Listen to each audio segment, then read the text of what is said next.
Alright, boys and girls, we are at it live again. I got some chaos to bring to you.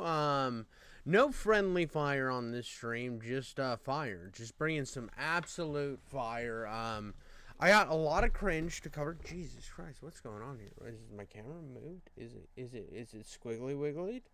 Are you squiggly wiggly, chat? Is chat squiggly wigglied? Oh no, chat's squiggly wigglied. All right, yeah, we're here. We're doing it. We're gonna kick some butts in. To cover. Jesus Christ. We're gonna kick some absolute ass in. We're gonna do it the right way, dude. We're gonna do it the right way. We're gonna smear butts and take names. But I hope you all have been having a good week, and I want to get started with something that is going to lead into something else. Now, this is called "They Are Getting Super Desperate." This is footage from chaos that happened at a court somewhere. Just cringe. I'm excited to react to some cringe. Now, I think it needs to be said before I get into this that I have no issue with anybody wanting to live their life whatever way they want to. I've never cared. If you want to, like, again, dress up like a transformer and have sex with a furry, do whatever you want. Cosplay, that's cool. I don't care, dude. I don't care what you do. Where I think it's annoying is when you show up to a public place and don't bring the best iteration of yourself. You don't do anything good for your cause. You just make yourself look like a dumbass. Some people might say, "Oh, well, they're just being their true, authentic selves." I mean, yeah, dude, my true authentic self can be like unhinged and chaos all the time, and I love chaos, but I don't go to where I'm going to enact change and bring my most chaos, unimagined, unfiltered version of myself. I try to show my best self possible, and I feel like it's something that's not really talked about in a lot of this rhetoric that we got going around. It ends up just being like, oh, you have to accept the chaos and you can't make fun of it. Well, I'm here to fucking make fun of it. I'm here to make fun of it, and that's why we're getting into to them, or they are getting super desperate. Yeah, let's get right into it. All right, no intro for today's video. We're just going to get into it. I need the city to protect me because the federal government won't. And if you think you're afraid of Trump, you should see how afraid of Trump I am. Okay, so first of all, when she says that she needs the city to protect me because the federal government won't, first of all, both the city and the federal government protect you. That's what I was thinking, dude. There is no way. This is the chaos. This is where you're not bringing your best self to a situation like this. You don't think about it critically. You go in emotional. You use emotional manipulation, which is just cooked in today's day and age.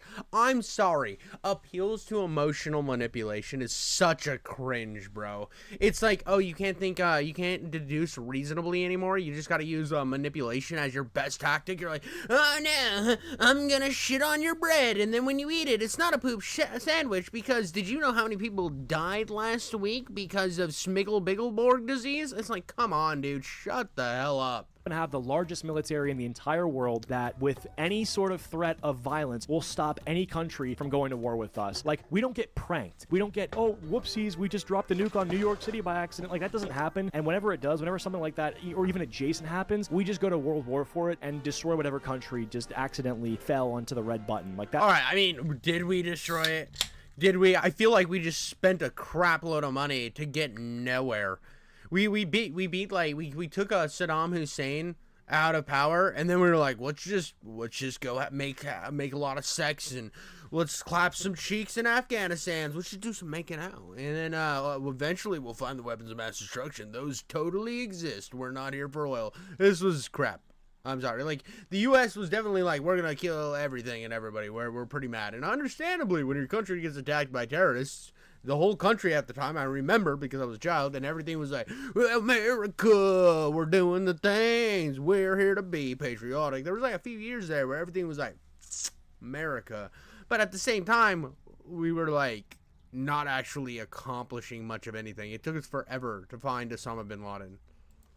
That's how this works. Second of all, the local government, your city, does protect you. You happen to have access to a lovely feature where if you go to your phone and hit the dial pad, you can type in the numbers 911 and a police officer or fireman, whatever you need, emergency services, will drive to your location and assist you with whatever emergency you're undergoing. If you broke your leg, if you fell over, whatever, they'll come and they'll help you. It's taxpayer funded. They are protecting you. But when she says the word protect, she means it in some sort of vague way of like acknowledging her specialness. She's probably talking about the federal government deciding that they're not going to show other genders besides male and female on official documents like birth certificates, driver's licenses, etc. And I would say it's not protecting you to make that the case. It's actually just common sense. It's no violence. It's really... Well, here's the thing too. I wanna make a clarification on that. Like I said, you can be whatever you want, dude. You can go out there and do whatever you want. You are an adult. You have the right to do that. But here's the thing, dude. Here's the thing. These are like legal documents. Choose a box. Like if you are like, I identify as a woman, pick a woman. I identify as a man, pick a man. Like I don't know. I haven't heard anything about forcing you to choose either one. I mean, if you go through the operations, get the shit done. You're now whatever sex you want to be, dude. Cool. Just pick that slot and move the fuck on, dude. The thing that I thought was kind of annoying was we added another one, and then we added another box, and then we added another box, and then they just kind of gave up and put fucking other. Like, come on. When they run out of options and they just give you a fucking other tab, I think at a certain point we got to be real with ourselves that you're never going to be special enough, and we just got to go back to basics. I mean, it's where it's like you want everybody else to buy into your idea of whatever you made up yesterday, and we're not going to do that, dude. Just pick a lane, drive in that lane, fucking do your thing, dude. Nobody would give a half a shit.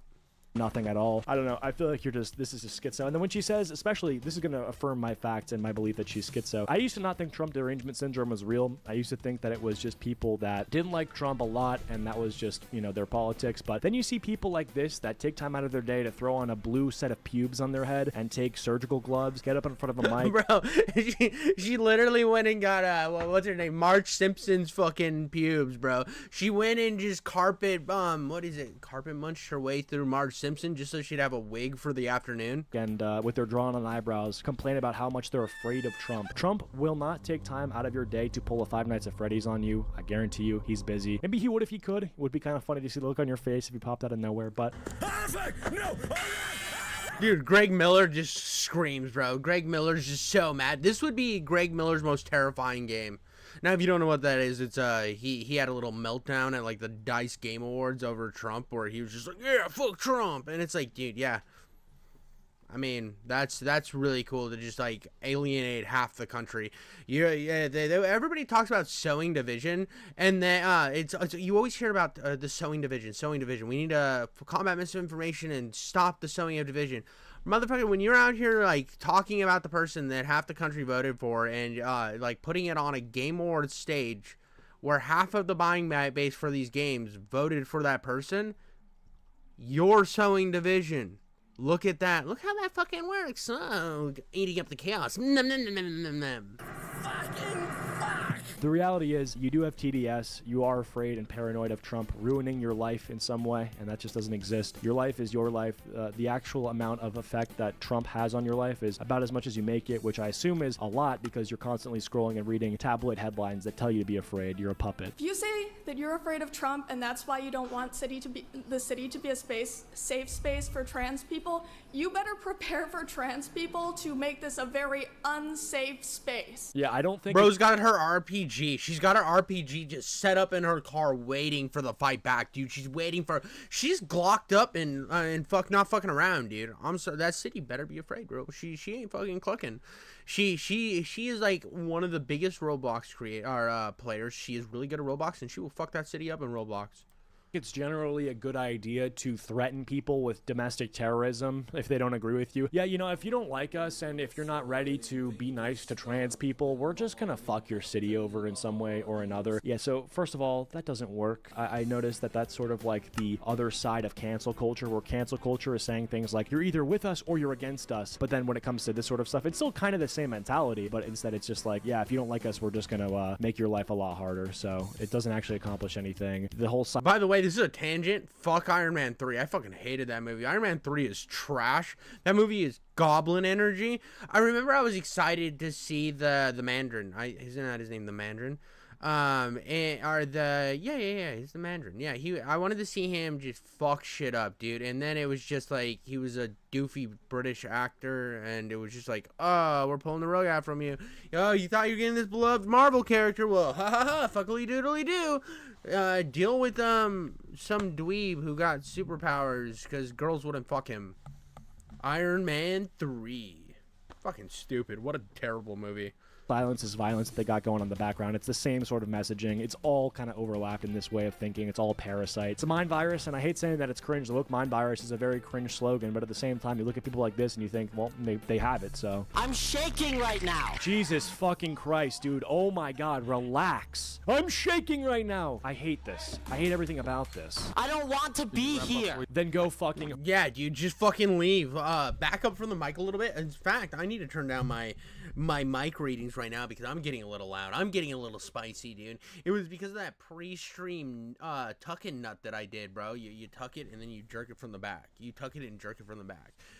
But that tuck-in nut I did, dude, just got me on a different hyphy level, dude. And this motherfucker there, she's beyond that level. She beyond that level, or I don't want to fucking misgender. I don't want to fuck shit up. But damn, bro, calm the fuck down. But don't be screaming into the mic. Nobody can understand what the fuck you're saying.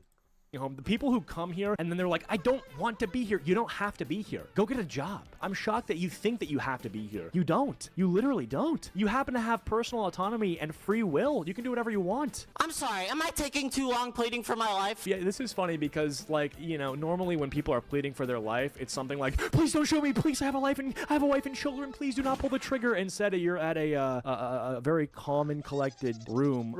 Yeah, dude, just fucking reading. He's like, oh, dude, I needed to do the printout of the fappening. He's like, I think this happened in like 2000s. Did you hear that we gotta see fucking Lauren Schmingelbingel's boobs? We gotta see Lauren Schmingelbingel's boobs. I printed it out. Nah, dude, this is the guy. This guy's a casual lolly enjoyer. I'm sure of it. Not really. Allegedly, and whatever fucking doesn't get me in trouble with YouTube. People voicing their opinions in a manner that is very safe, and your life is not at risk at all. So you remembered how many children I have and how many, and that two. No, but for real though, this guy's got the fucking vest. He looks like what was that movie, dude? What was that movie? Lonely Bones, dude. Oh my God, my mic just hit. Sorry.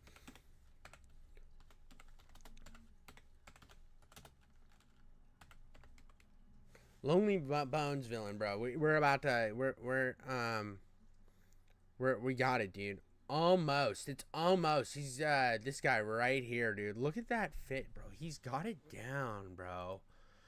I mean, just you're telling me he doesn't, dude? He doesn't have this vibe just vibed out, bro? I don't know if you ever watched Lonely Bones. Really depressing movie, but yeah, bro's got it locked in. He's got the fit and everything. That's the only reason I'm making the comparison. Is first thing I thought of was Lonely Bones, dude. It was insane. Look at his Lonely Bones fit. If his hair was a little longer, bro, he would have it. He would be the villain. He would have the girl in his underground shelter. Now, I'm not saying this guy is. I don't know him. He hasn't said anything yet. He hasn't uttered a single word. He's just kind of there. Probably waiting till he gets to go home and jerk off again to the same thing Vosh jerks off to, but come on.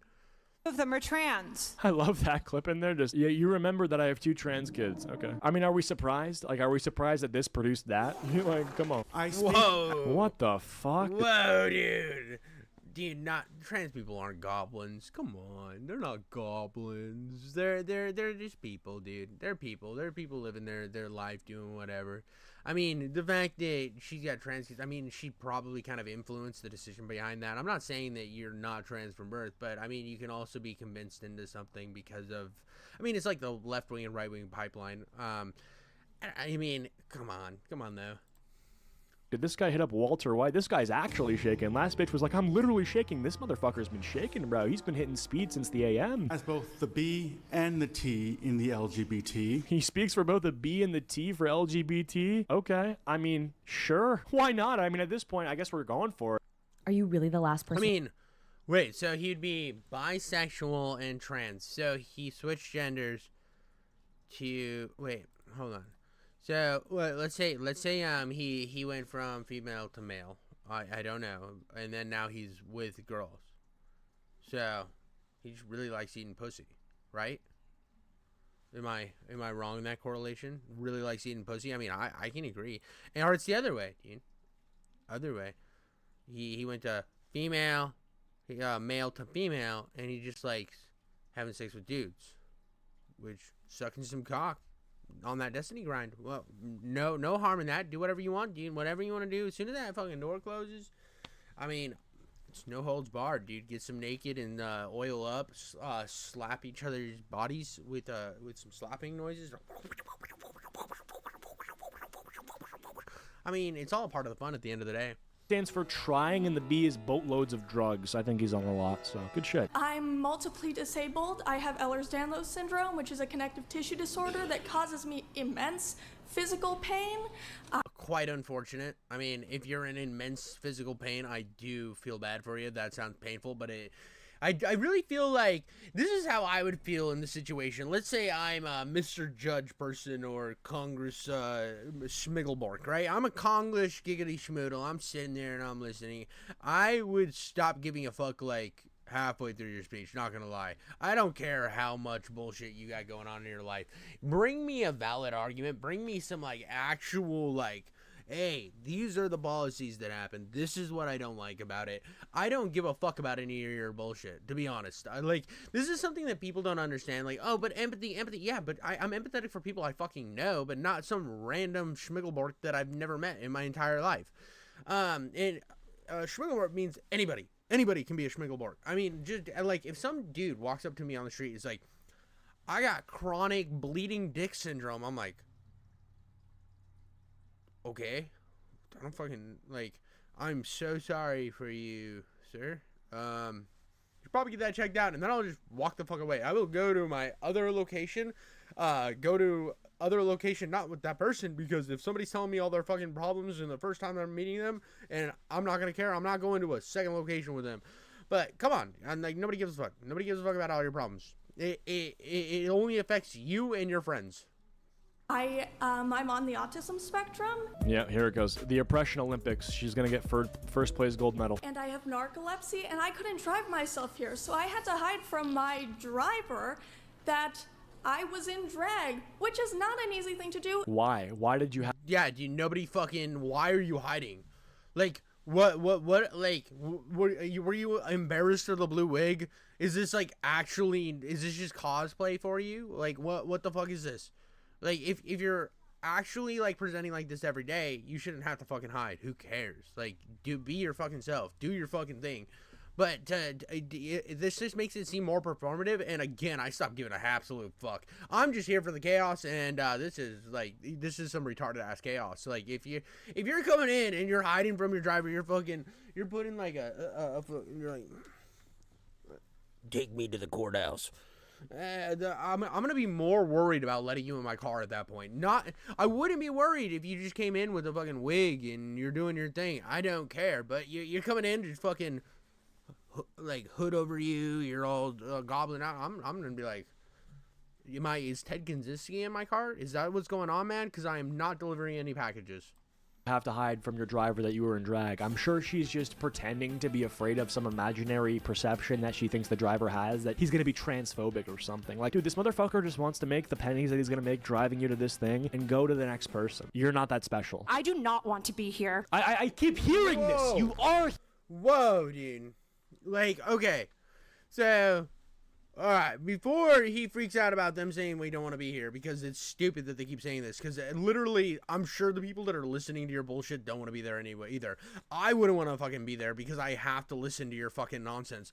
But, why did they paint a fucking skull on their face? Why did they put like a fucking, like, why do you look like you're going to audition for a George Romero movie? Come on, we got the Night of the Living Doofus here trying to lecture everybody. here. You want to be here. You drove here. You decided when you woke up to consciously say, my day is going to be spent at this location for this amount of time with this purpose in mind. You do want to be here. Stop lying. This is so annoying, dude. When people are like, I don't want to be here, you do. You literally do. That's why you're here. That's why you're standing here. If you don't want to be here, you want to be here. It's crazy to me. It's my day off. I do not want What to a be. what a fucking midday off, dude. You're just like, I could go golfing. I could watch some anime. I could slow jerk it against my fucking stove. But instead, you fucking painted on a John Romero zombie face and you went to fucking courthouse.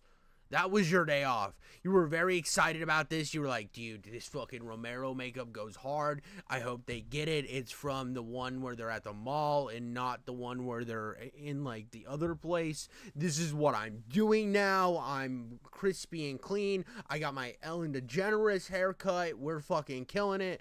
And I'm going to sit in a boring-ass courthouse. Dude, you fucking no. You will never catch me going to a courthouse on my day off. That sounds fucking... Or not courthouse. City Hall. Or whatever the cringe this is. You will not catch me doing that, dude. I'm going to be fucking enjoying myself.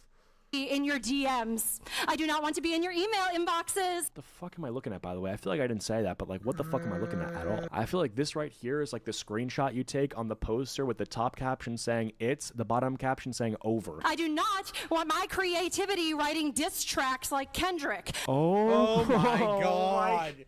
No way she said that. She wrote this and thought she cooked, bro. She wrote this, she's like,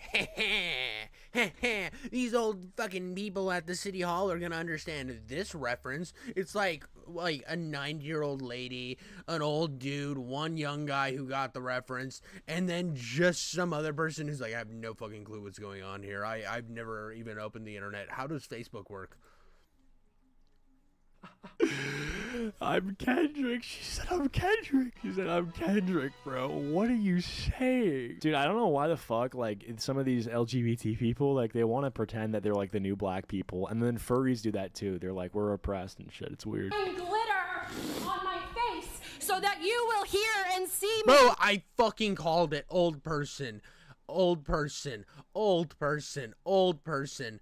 Like, this guy knows who Kendrick is. This chick knows who Kendrick is. This guy knows who Kendrick is. Who else is young enough to understand who Kendrick the fucking Lamar is? Maybe this guy. That chick definitely knows who Kendrick is.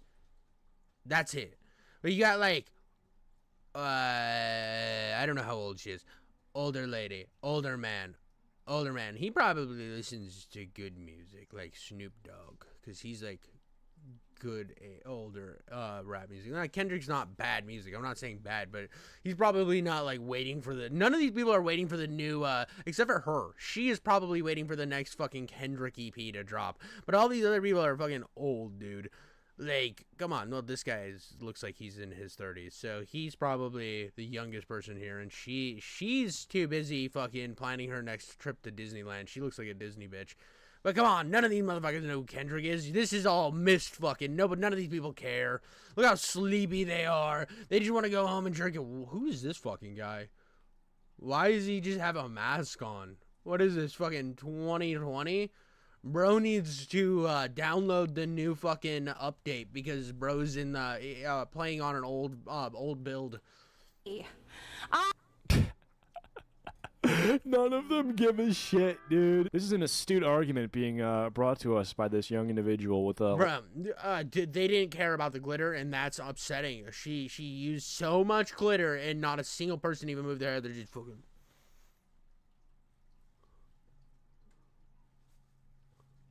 A lot going on. Let us remember that Is this Ethan Klein? the Nazis burned. Bro, Ethan Klein did lose a lot of weight, though. He's on that Ozempic grind, bro. He'd just be like, bop, bop, bop, bop, bop, bop, bop, bop, and then lost all his weight. He looks all sunk in now. I mean, he didn't look bad, but he didn't look, like, great, you know? Books on gender sciences first. Now the administration has What the fuck is this guy doing? What the fuck is this person doing over here? Like, with the beard? What the fuck? Is he trying to, like, does this guy have a zit on the back of his head? He's trying to get a good zoom on it. He's like, oh, I gotta get that zit, bro. He's like, let me fucking zit it up real quick. Ooh, look at that zit. Ooh, I want to pop it. Dr. Pimple Popper, what do you think? Is this an ingrown hair, or is this just a big old whitehead? because I think it's blinking. I think it's talking to me. So because the Nazis burned books on gender science, we... Look who it is. This Well, and they didn't just burn books on gender science. I'm gonna be like 100% real there. They basically burnt anything that they believed wasn't German. They were like fucking who did they burn? They burned basically anything that was in Hebrew. They burned anything that was really American. They burned like communism books. So Marx, Stalingrad, or not Stalingrad, Stalin and Marx books. There was another person. I'm trying to think. There was another guy, a famous like socialist writer, but they burned all his stuff. There was that famous American writer that they burned a lot of his stuff. It was just basically that anything they perceived as not Germany enough, they were like, we're burning all of that, dude. We're just fucking, and it was terrible. Honestly, I've always hated the book burning shit. I've always hated the book burnings. It's like so annoying. I've always hated it. I hate like even this stuff where it's like we should ban any book that has like gender queer in the school library. I think that there should be stuff, but I think it should be like each school's library should have sections that is age appropriate, and I think the talking book should be about when they're allowed to check these books out. When are they allowed to look at stuff like this? Like because like we have rating systems already on books. We already have like where they separate it by age. Why would we remove the books when people could be curious about it in like high school and shit? Like I see no problem with that. I absolutely, there's nothing wrong with that. But I remember when they were like burning Harry Potter books back in the day, and now they're probably still burning Harry Potter books. I don't know what's like, is the Harry Potter books just like really good for burning, or what's going on there? But yeah, dude, I just don't like book burnings. I don't like when they banned like what's that brilliant book about the lawyer and the dude who's falsely accused, To Kill a Mockingbird? How could you ban that, bro? Come on, that's a fucking classic. Sexually explicit material to be readily available to fifth graders in the school library. That's a great argument. I actually think if you took this and said this on a podcast, you get a lot of good feedback and a lot of good fans. And you should definitely use Facecam. You should. I think that would be great. And marginalized migrant workers. Again, dude, I don't think like we need to, if you're going to have stuff like this in book, I think it should be a high school level. I think it should be high school level, and it's more part of a health class, and you're like, I can check this out with teacher's permission or whatever. I think that you should be able to check that shit out in high school. You make your, because at that point where you're becoming you're getting to become an adult, you're starting to learn this shit, and it's good to like get you prepared for the real life. And I'm not saying like, oh, you like, but like fifth grade, come on, dude, what the fuck are you doing in fifth grade, dog? Why the fuck do you need gender studies book in fifth fucking grade? What are you doing? What's the thing where you're like, dude, I need to learn about all this gender queer stuff, dude? I was like excited at that time if I could even get close to holding a girl's hand. That was about it in fifth grade. Come on, dude. What the fuck are we talking about here? Trans, LGBT people, and bro can't even remember all the letters. Bro's forgetting half the alphabet. Even special needs, denying life-saving and affirming care. Can you look at me and tell me how many of my friends need to die before you do anything? Like 5. Please wrap Look at me! Like 5? Jesus. Intimidating person I've seen all day, bro. This is like the squeaker from Xbox Live that's fully developed, but somewhere along the line during COVID, they got the idea to get it snipped off. Okay, we're all done here. Fucking pathetic! No, we're all done. Come on. That is like an infinite aura deficit. Of course. Bro could not have any less chill. Couldn't have any less chill. Like, again, I don't see anything right now where they're going after people, right? I mean, it's not like people are getting like fucking thrown in the back of the truck and like, oh, we gotta go take him to the trans boot camp. We gotta pray the gateway. It's nothing like that, dude. Like, anytime if there was something like that, I'd be like, yeah, dude, bad. Fucking, that's not cool. Don't do that shit. This is not American, opposite of American, but it's not fucking happening. Of course, we need to continue celebrating Black History Month because in spite of what's coming down from Washington, we all know that we all exist and we all need to be recognized for our existence. Yeah, that's what's happening. Bro, that chick's snapping, bro. That chick's snapping, dude. Like, we all know that look how angry she is, dude. She looks so angry. We all exist and we all need to be recognized for our... Bro, she's just like...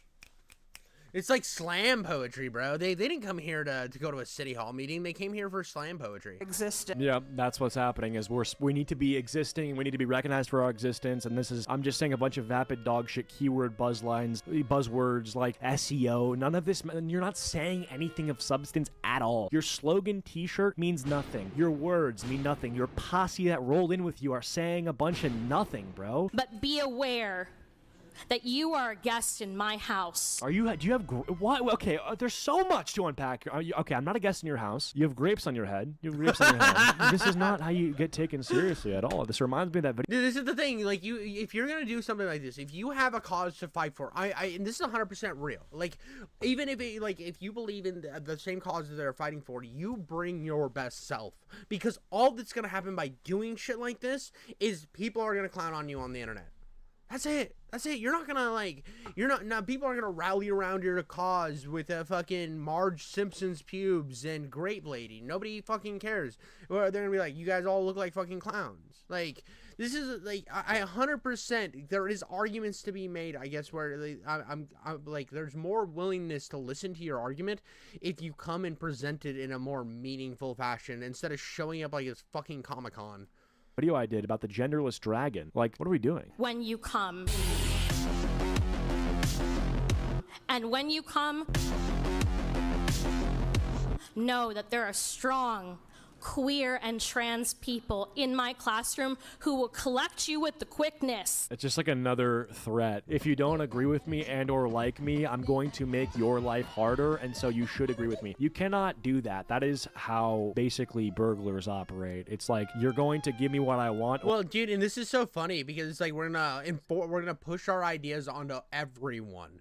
Everyone has to have the exact same mentality, and that's not how it works. In a free society, you're going to have give and take. You're going to have pushback.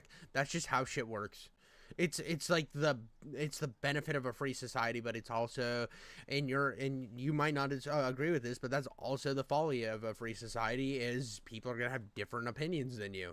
And you're going to have to fucking deal with that. I mean, there's going to be people who watch this and say that I am a goblin demon who wants all people dead or some shit that makes absolutely no sense, and I will not care. But go ahead and say it anyway. I don't give a shit.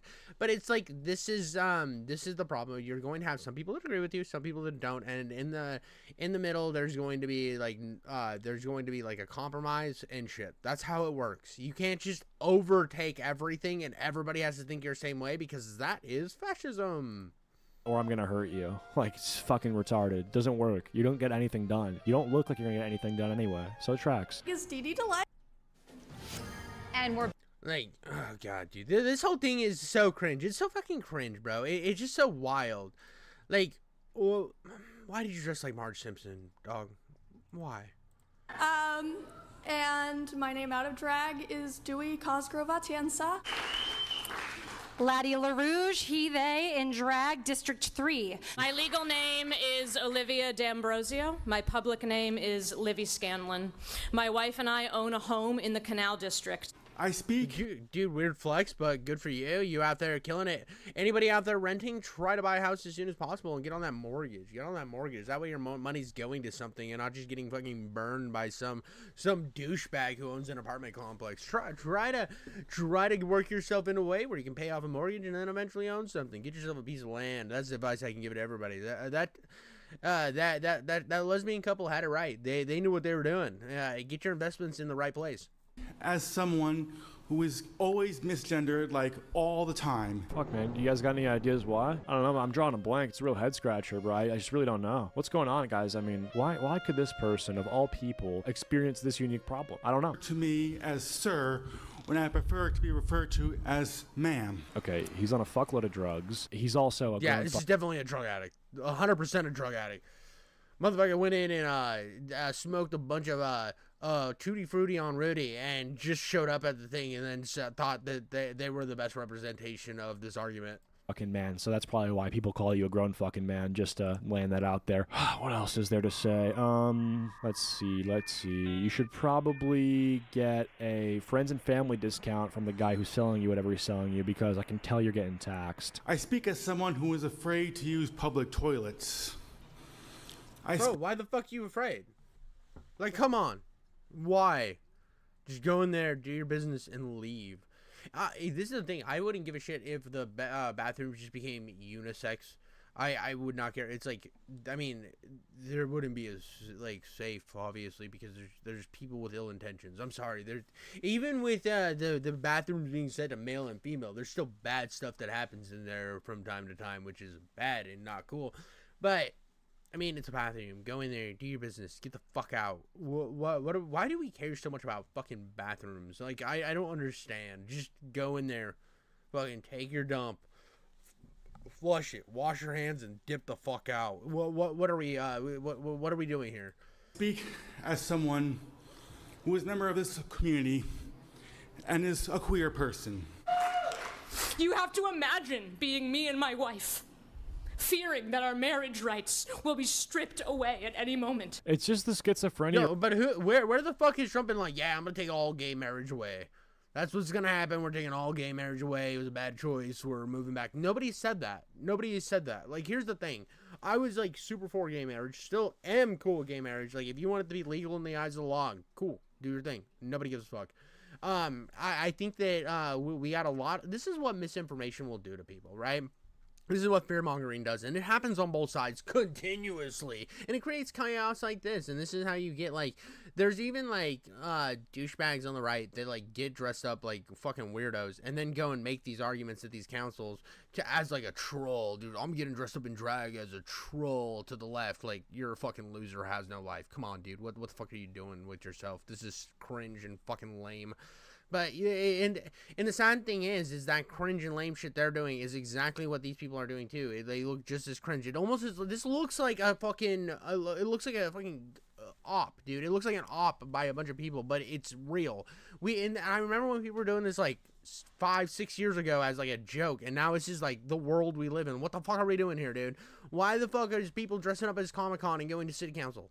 It runs so rampant with these folks. Like, you really wake up and you're like, oh my god, are we still married? Yeah, you're still married. You're fine. Go do the shit you have to do. Why are people so schizo? It blows my mind. I genuinely believe in order for you to be this schizo, your time has to be worth nothing, because in that void of nothingness, you're just filling yourself up with dark thoughts. Because if I'm doing shit all the time, if I'm busy with shit, the last thing I'm going to be thinking about is like, oh, okay, so Trump is another person. He is president. And I vaguely have this idea that for some reason my marriage rights might be gone out of nowhere for no reason, randomly, boom, just like that. Interesting, because in order for that to even happen, for those ideas to pop out of thin air, you have to have nothing going on. So Fearing that our marriage rights will be stripped away at any moment. Please, I only have so much time. Please, Joe's gonna cut me off. Which matters more? Covering the legal fees of systemic police brutality or protecting the lives of queer people in our community? How many lives have to be lost before... Well, yo, one thing I have to say about, like, defunding the police, and I know this isn't defunding the police, but I think that that is always the wrong approach, because the best approach is just better training, and you know how you do better training? A little more money. So I think that like a complete defunding is like the opposite approach. I mean, I think that there's still probably corruption and shit that goes on because it's the government. The government always has corrupt bullshit. I mean, people are involved and people are corrupt.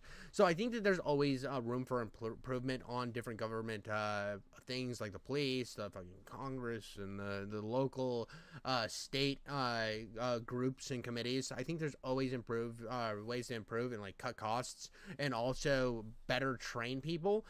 But, like, I don't see a lot of actual ideas being spit in here. I just see a bunch of fucking yelling and then feel bad for me because I have all these problems. Or you consider fighting back against fascism and corruption? Now, I mean, like, how do you fight back against your idea of fighting back against fascism is by utilizing fascism to fight fascism, which is completely illogical. Now's the time to say that if federal money relies on the dehumanization of trans people, that we don't want your goddamn money. I get that some of you care more about easy funding than trans lives, and don't mind Nazis for some whatever reason. Normally, I would say good evening. Again, dude, there's no, like, what Nazis? Are we talking about, like, the cringe lords that show up with their fucking tiki torches? Yeah, everybody fucking hates those guys. Everyone hates those guys. Like, this is the type of shit that makes me want to be, like, way more right-wing when I'm not even, I'm like, I always consider myself centrist, but Jesus Christ, I don't even fucking slowly understand what the fuck's going on here. Were they, like, just hanging out with Jim Jones, drinking Flavor Aid before this, and then somehow made it to this meeting? But through the Oh, but you're not going to say good evening because you're trying to make a point, and it's going to be like a really cool cinematic moment where your aura goes through the roof, and you're going to say like, no, I'm not good. It's a bad evening. It's not a happy meal. It's a sad meal. Oh, McDonald's, you're so fucking happy. You know trans people are dying at McDonald's? Really? You're going to call it a happy meal when there's a genocide? It just blows my mind. They're playing Blue's Clues on the TV, and Steve looks happy because he just got a letter. Well, I just got a letter, and it's from the federal government. It says my trans rights are gone. Like, do you hear how crazy I sound? That's how they sound. And if you can't tell the difference, it's because I'm a good actor. They're fucking nuts. They're batshit crazy. And the fact that there has been no attitude adjustment, there's been no character adjustment, no behavioral, no approach change at all, even though they lost the election, it blows my mind. When will you learn this shit does not work? It doesn't. The numbers, you gotta look at them and you gotta take something away from it other than like, yeah, everyone's a Nazi, because, well, it's just not working out too well. chair, I will only... I mean, this is the thing. I think a lot of people got sick of this shit. This shit right here, a lot of people got sick of the virtue signaling, the virtue signaling, the appeals to empathy, all the bullshit like, oh, if you don't feel this way, you're a bad person or you're a Nazi. It doesn't work anymore because people got so fed up with it. You can't just keep fucking hitting people with buzzwords and calling them awful and then I'm expecting to just fall in line. That's not how shit works. Eventually, people are gonna be like, you're fucking stupid. I don't want to deal with this. I'm moving on. Like, obviously, it's not fucking rocket science. impart my sour grapes. Oh, God. It was sour grapes. Bro did all that for a pun. Come the fuck on. Extremely emotional and taxing thing. I mean, shit, bro, I wasn't fucking with it, but when Vsauce came out here, I was like, all right, maybe they got something going. Emo Vsauce. Sure, why not? To stand up here as someone, as part of the trans and gender diverse community. My name is Katie. I'm from District 5, and I'm speaking in support of agenda items 10B and 14B. Another motherfucker who forgot the update patch and is still wearing a fucking mask. What are we doing here? What are we doing here, dog? Right now in our country, Trump is threatening the trans... Like, if you want to wear a mask, go ahead and wear a mask, but it's going to make you look like a doofus and people are going to make fun of you. Like, that's fair. Gender diverse community. Noticing people here are trying. Oh, great. This is great. One of these, like, pedophiles decided to give this guy... Okay, let's not... I wouldn't go that far. I mean, I made jokes about it, but, like, I'm not saying, like... But, like, using a kid is always fucking cringe, dude. Come on. Come on. You're like... All right, what did you want to do on your weekend?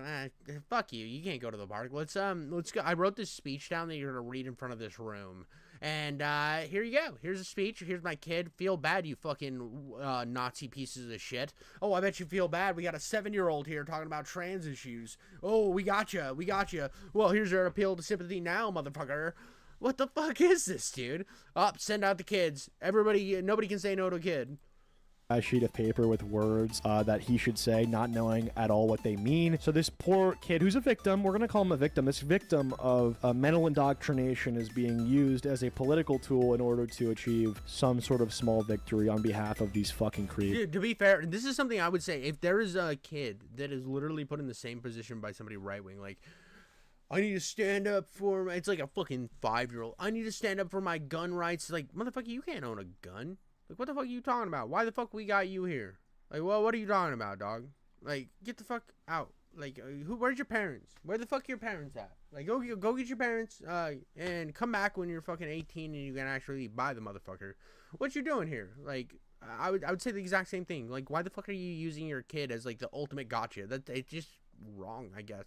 Like, here's the thing. I'll have my kid when I'm holding her when I'm streaming, right? And that's because, one, I want to spend time with her any chance I can.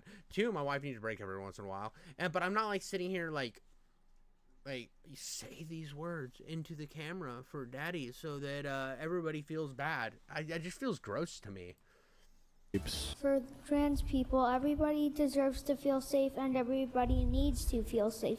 I've lived here for 4 years, and there hasn't really been any changes in how people feel safe in the city. My birthday is this Saturday, and all I want is peace and for you to vote yes, please. I feel like he wants games for the PS5 too. I don't think he wants like this weird political involvement, if I had to guess. He probably wants PS5, maybe like some Lattice on Marvel Rivals or like Fortnite skin. This poor kid, man. Like just all these people, they're gonna say, oh, I don't want to be here right now. I really don't. You know who doesn't want to be here right now? This poor kid. He was dragged here by one of these fucking people who also weirdly doesn't want to be here. I didn't want to be here. And my kid, well, he's just along for the ride. I mean, isn't it weird to have your kid be like, yo, it's my birthday. Do what I want for my birthday. Like, I'm not going to make my fucking... Here's the thing. I'm not going to make giant world-changing fucking... if I was on that council, I would be like, yeah, dude, I'm going to overturn everything because a 5-year-old came in and told me that was the way to do it because he totally understands all the nuances of the situation. He actually went to college for political science and understanding all of the different ins and outs of what this entails. Yeah, this 5-year-old totally knows what the fuck they're talking about. Come on, dude, this is weird. It's weird shit. It's an appeal to sympathy that I don't give a fuck about. I just think it's cringe. He doesn't want to fucking be here. Let him go home. Please don't let me down for my birthday. There's a lot of queer people that I love, and to Candy Carlson, you should know to never call someone I'm 7 and I know better. The kids are watching and we're ready to vote you out.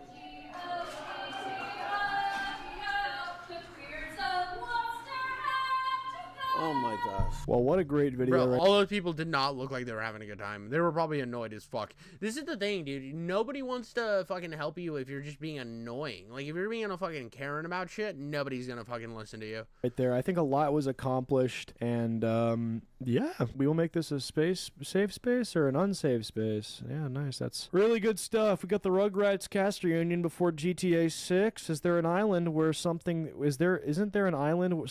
What? Isn't there an island somewhere that we're not using? Oh. Anyway, that's it for this video. We're done. That was wild. That was absolutely wild. That was super cringe, bro. That was one of the most cringe things I've seen in a very long time. Dear God. Dear God. I mean, we're living in chaos. I mean, what better time to be alive than getting footage like this? This is hilarious. You can't pay actors anymore to do something this fucking funny. Like, you're telling me that the people are that bored that they got fucking Comic-Con ready to go talk to a bunch of fucking 60-year-olds in a wooden room. Oh, this is gonna own them. We're gonna own them because I dressed up from George Romero's zombie movie. Come on, dude, this is fucking wild. All right, so I saw our old favorite David Jaffe. Now, I haven't had a video with David Jaffe in a while. I thought this is him critiquing Asmongold's coverage of what I just covered recently, the LGBT thing or whatever. It looks like the George Romero person is back, but this time they added color, so less zombie, more zombie with color. And I kind of want to go through this and kind of see what brain rot David Jaffe's going to bring, because he is basically the left-wing Grums. And now, if you don't know who Grums is he's a right-wing grifter on Twitter. He was a developer that had a bunch of failed games, just like David Jaffe. David Jaffe is a developer who had a bunch of failed games that nobody wants to work with anymore. I'm going to put the playback speed a little faster on this because David Jaffe's kind of annoying. But here we go. Let's get into David Jaffe's brilliant deduction of everything. I haven't watched this yet, but I'm sure I'm sure it's going to be genius. Trans or non-binary actor on a Broadway tour who's coming to this city this year, I would not feel safe coming to Worcester. Uh-oh. With the rhetoric that... Okay, what do you mean, uh-oh? I would not feel safe coming to Worcester. Uh-oh. Why would you even say, uh-oh? Like, it's stupid. It's that's why that's because like this is dumb. This is actually retarded. This is like one of the dumbest things ever. It's like no one's like what is there? Just like an army of cops ready. Like, this is weird, dude. Like, why is it like where Worcester?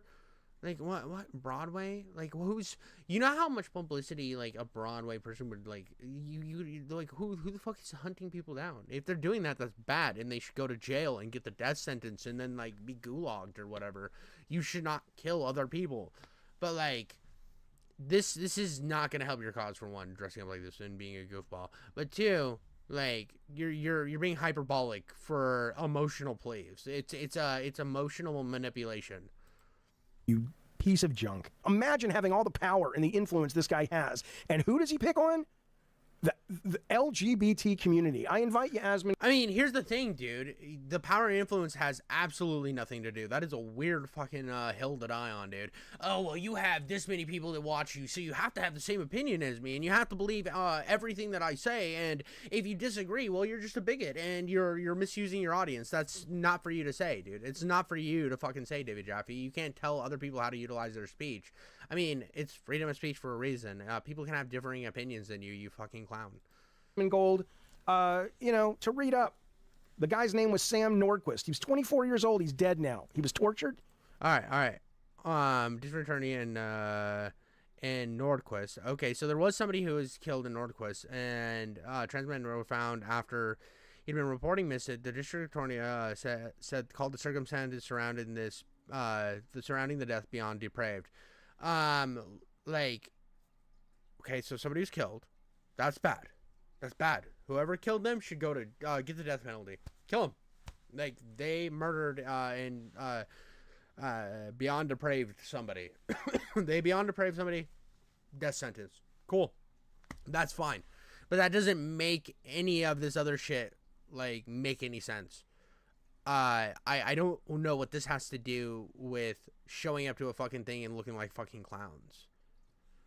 Like,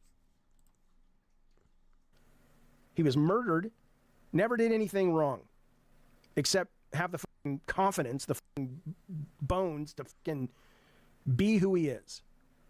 But I guess that's not good enough for you, Asmongold. He doesn't pass the cool check. That's unfortunate for him. But yeah, so because somebody died, which is bad, really bad. You shouldn't murder. Don't do murder. That is something that death penalty should happen to whoever killed that person. Yeah, just because you don't like somebody or if you think somebody's cringe, don't kill them. Just fucking move on with your life. Let them move on with their life and live in fucking perfect little harmony coexistence, right? I think that's pretty much the solution. But that doesn't mean that you should sit here and say that that everyone who disagrees with this is a bunch of fucking bad people. Like, you can disagree with the policies and say that I don't like those policies because they don't align with my views. And that doesn't mean that one trans person dying is going to change your views. You can still be like, yeah, that trans person who died, the person who killed them should go to jail forever and never see the light of day or be executed. Boom, problem solved. It's like, but that's this weird appeal to this sympathy or guilt tripping is fucking cringe. He's dead now. Like, what are we doing here, David? Yeah, dude. Okay, he's dead now. I feel bad. That sucks. That's not good. But what does that change? I wonder if someone like Asmongold, seriously, I wonder if he is aware of his influence, and I wonder if he's sad or depressed or is it this? I mean, whoa. Obviously, he's probably aware of his influence because he has a massive influence. He's if he has an opinion on something, it's going to get a lot more coverage than, let's say, your channel, because you are a lolcow at this point. But at the same time, just because he what is he depressed because he disagrees with your take, because he has the audacity to have a different opinion and a different stance than you? Oh, he's depressed, he's sad, he's not in the right mindset. Oh, Asmongold is a big sad boy, he's a fucking goblin, he's the Roach King, and obviously he's depressed and doesn't know what he's talking about. We need to heavily medicate his ass and get him on the same page. Have I told you about my idea for re-education camps? What the fuck are we talking about here, David Jaffe? This is not terribly bright. This is 3 hours ago. There's dude, what's with fucking David Jaffe just assuming everybody's unintelligent? Because now I don't know the intelligent level of Asmongold. I just know that sometimes he has good takes and sometimes he just sits there and goes, "Oh, yep, huh." I want to comment more on that later. Huh, yeah. And he doesn't always say a lot, and he also. I don't know if this is this clip, but I did see a clip on Twitter where he said the Jewish language, which is definitely Hebrew. But here's the thing. Oh, no, I covered something where he said it was Hebrew. Anyways, this doesn't make him any, you're over here saying because you have your certain beliefs, you're smarter than him because your beliefs are right, and anybody who disagrees with you is dumb. It's the same David Jaffe tactic that he's used for years. I'm smarter than you, you're a dumb person, and you should shut up and agree with me because I'm smarter than you. And it's like, yeah, dude, you're the most genius person in the world. Sorry, you're the king of everything. That's why you're a YouTuber now. Not that there's anything wrong with being a YouTuber, because, like, of course, Aspen Gold does YouTube. I do YouTube. But, like, you went from creating God of War and Twisted Metal to now having a channel of, like, 30K subs.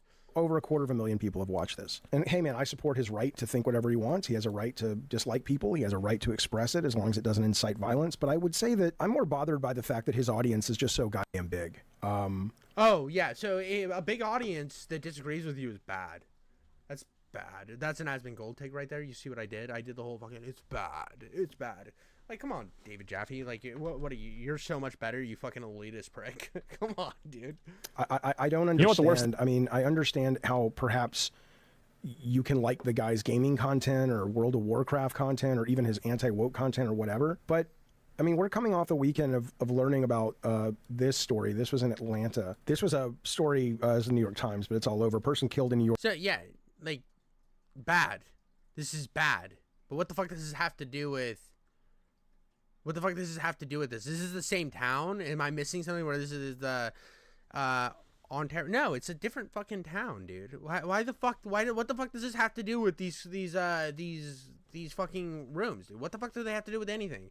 It's like, oh, because fucking Jim Schmiggelbop died. A Schmiggelbop rally over in fucking Tennessee on the other side of the country from where Jim Schmiggelbop died happened. We have to fucking instantly pass shit over here. It's a weird appeal to sympathy that has nothing to do with anything. What the fuck are we talking? That's not very right. New York was tortured for more than a month. It was a trans man. The cops are saying that this is pretty much the repeated acts of violence and torture. Hold on. 24-year-old man from Minnesota has been missing since December. Was subject to a violence and torture before his remains were found in the fields of Finger Lakes region of upstate New York. The authorities said 5 people were arrested in connection to his death and charged with murder. The New York State Police said on Friday at least one of them was said to have been staying with the victim at a motel. The victim, Sam Nordquist, who the police said was a transgender man, has been subject to repeated acts of violence and torture between December of last year and this month. According to Captain Kelly of the State Police Bureau of Criminal Investigation, in my 20 years of law enforcement career, this is one of the most horrific crimes I have ever investigated. Captain Swift said on a new conference on Friday. So, it was bad. This is bad. Like, who the fuck, like, obviously this is an atrocity that has happened, and the people, everybody involved should go to jail or get the death, or for the rest of their lives, or get the death penalties. Cool. That doesn't make any of the coverage on that fucking cringe lord fest that we had any fucking different. December and this month. In my 20-year of law enforcement career, this is one of the most horrific crimes I've ever investigated. The facts and circumstances of the crime are beyond depraved. One of the people who did the torturing and murder was a sex offender who lived in this hotel. And okay, here we go. Asked whether Mr. Northcoast's death was a hate crime, Captain Swift said that such a determination has not been ruled out, nor had the possibility of more arrests. So it hasn't been ruled a hate crime yet. So at this moment, it just says that there was a trans person who died. Now, it was probably a hate crime. It's not hard for me to believe that it was a hate crime, but right now we don't have the information saying it's a hate crime. I mean, unless I'm missing something here. Again, this is just a weird fucking tangent where you pulled something to use sympathy and guilt to make people believe exactly what you believe. This is fucking cringe. And it's honestly kind of gross just utilizing somebody's death to push your views. While there is no definitive proof this was or was not a hate crime, they asked the police captain, said... It's not just push your views, right? It's not just push your views. This is to win a fucking dick measuring contest on the internet, push your views. That's even more sad. Like, okay, so let's say somebody dies, right? They were attacked by a fucking dude with like 7 chainsaws, right? And it was bad. And like, it's like, oh, well, this guy actually was a part of a mafia chainsaw gang, and the police, they then decide we're gonna take down the mafia. We're gonna do an anti-mafia chainsaw act, and they use that person's name to do the anti-chainsaw massacre act.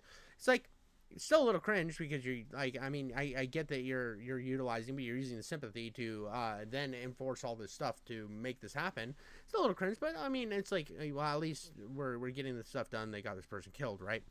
But it's a little different when somebody on the internet's like, well, did you hear fucking King Jivy say this about the Chainsaw Act? Well, about chainsaws, he talked about steels and how cringe this guy who was using a chainsaw right after a chainsaw murder happened. It's like a weird dick measuring contest that is kind of gross to even utilize this. Such determination has not been ruled out, nor has the possibility of more arrests. So they don't know yet. But I mean, let's just, for the sake of this conversation, assume that this very much probably was some sort of. This is, but he talks about intelligence, but then he uses a logical fallacy. We're assuming, we're making an ass out of you and me. We are making jumps to make his opinion right. We're gonna assume because I'm more intelligent and you're a fucking dumb retard that I'm right. That is a very, in my opinion, a very unintelligent move to make, David Jaffe, Mr. Elitist Prick. Of a hate crime, because this is the culture that people like Asmongold, in my opinion, I don't think it's intentional. I don't think he's asking or advocating for violence against people. I'm not saying he caused this at all. I think people should be responsible for their own actions, and this guy, I do defend his right to say whatever he wants, but I just, the amount of hate that is out there, and the amount of cruelty towards the LGBT community, and how that, all you have to do is look at the news and listen to these people and stop treating them like jokes and actually just be fucking human. Well, I mean, okay, here's the thing. You want people to take you seriously, right? Like, and I understand. I think everybody should have equal rights, right? But going to a fucking going to a state fucking meeting, right? You're going to a convention hall or whatever it's called, a meeting room, right? Dressed like this, like a fucking clown. You dress like a clown, you act like a clown, you are going to get treated like a clown. Like, I don't understand. It's like you're not sending your best.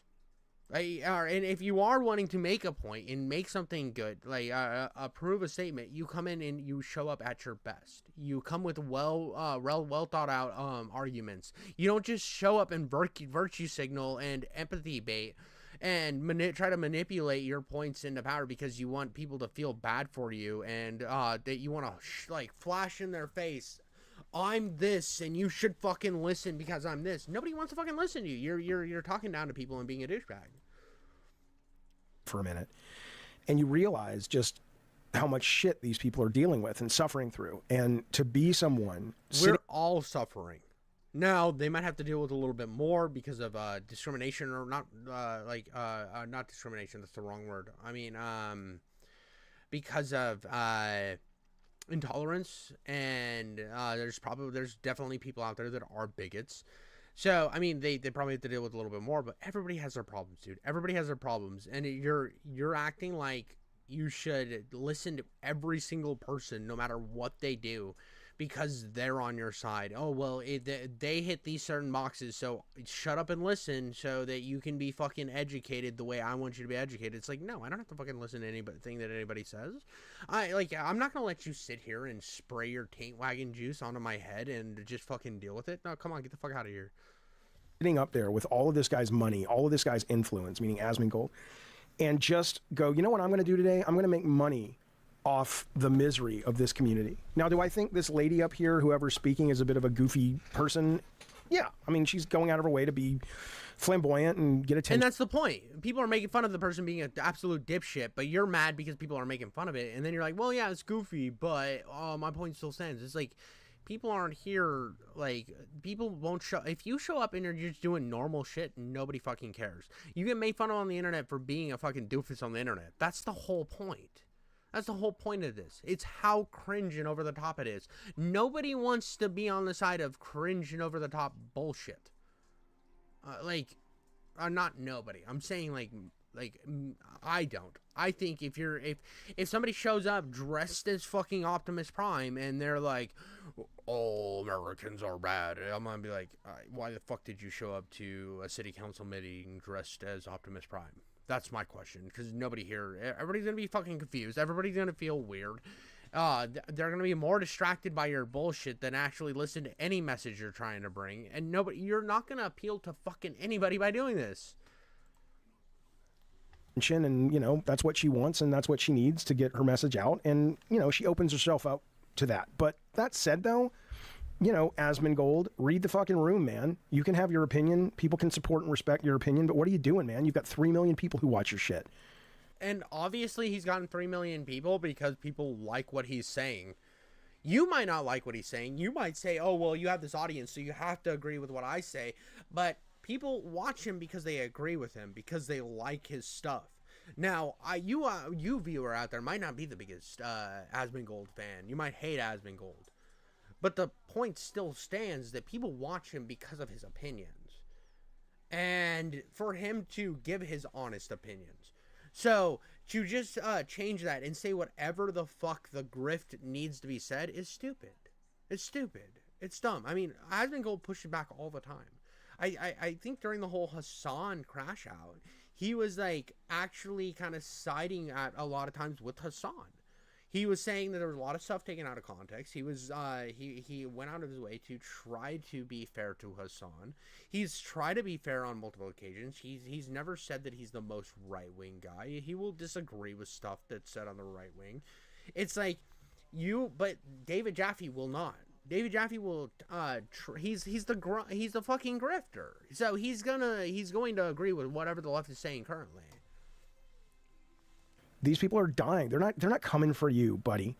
You can't be as successful as you have been so far, Asmongold, and not recognize that there are people on both sides of all these kinds of arguments that use these as well. Dude, yeah, everybody understands that, but you're utilizing shit that on both sides as well, dude. You're being a fucking cringe lord right now.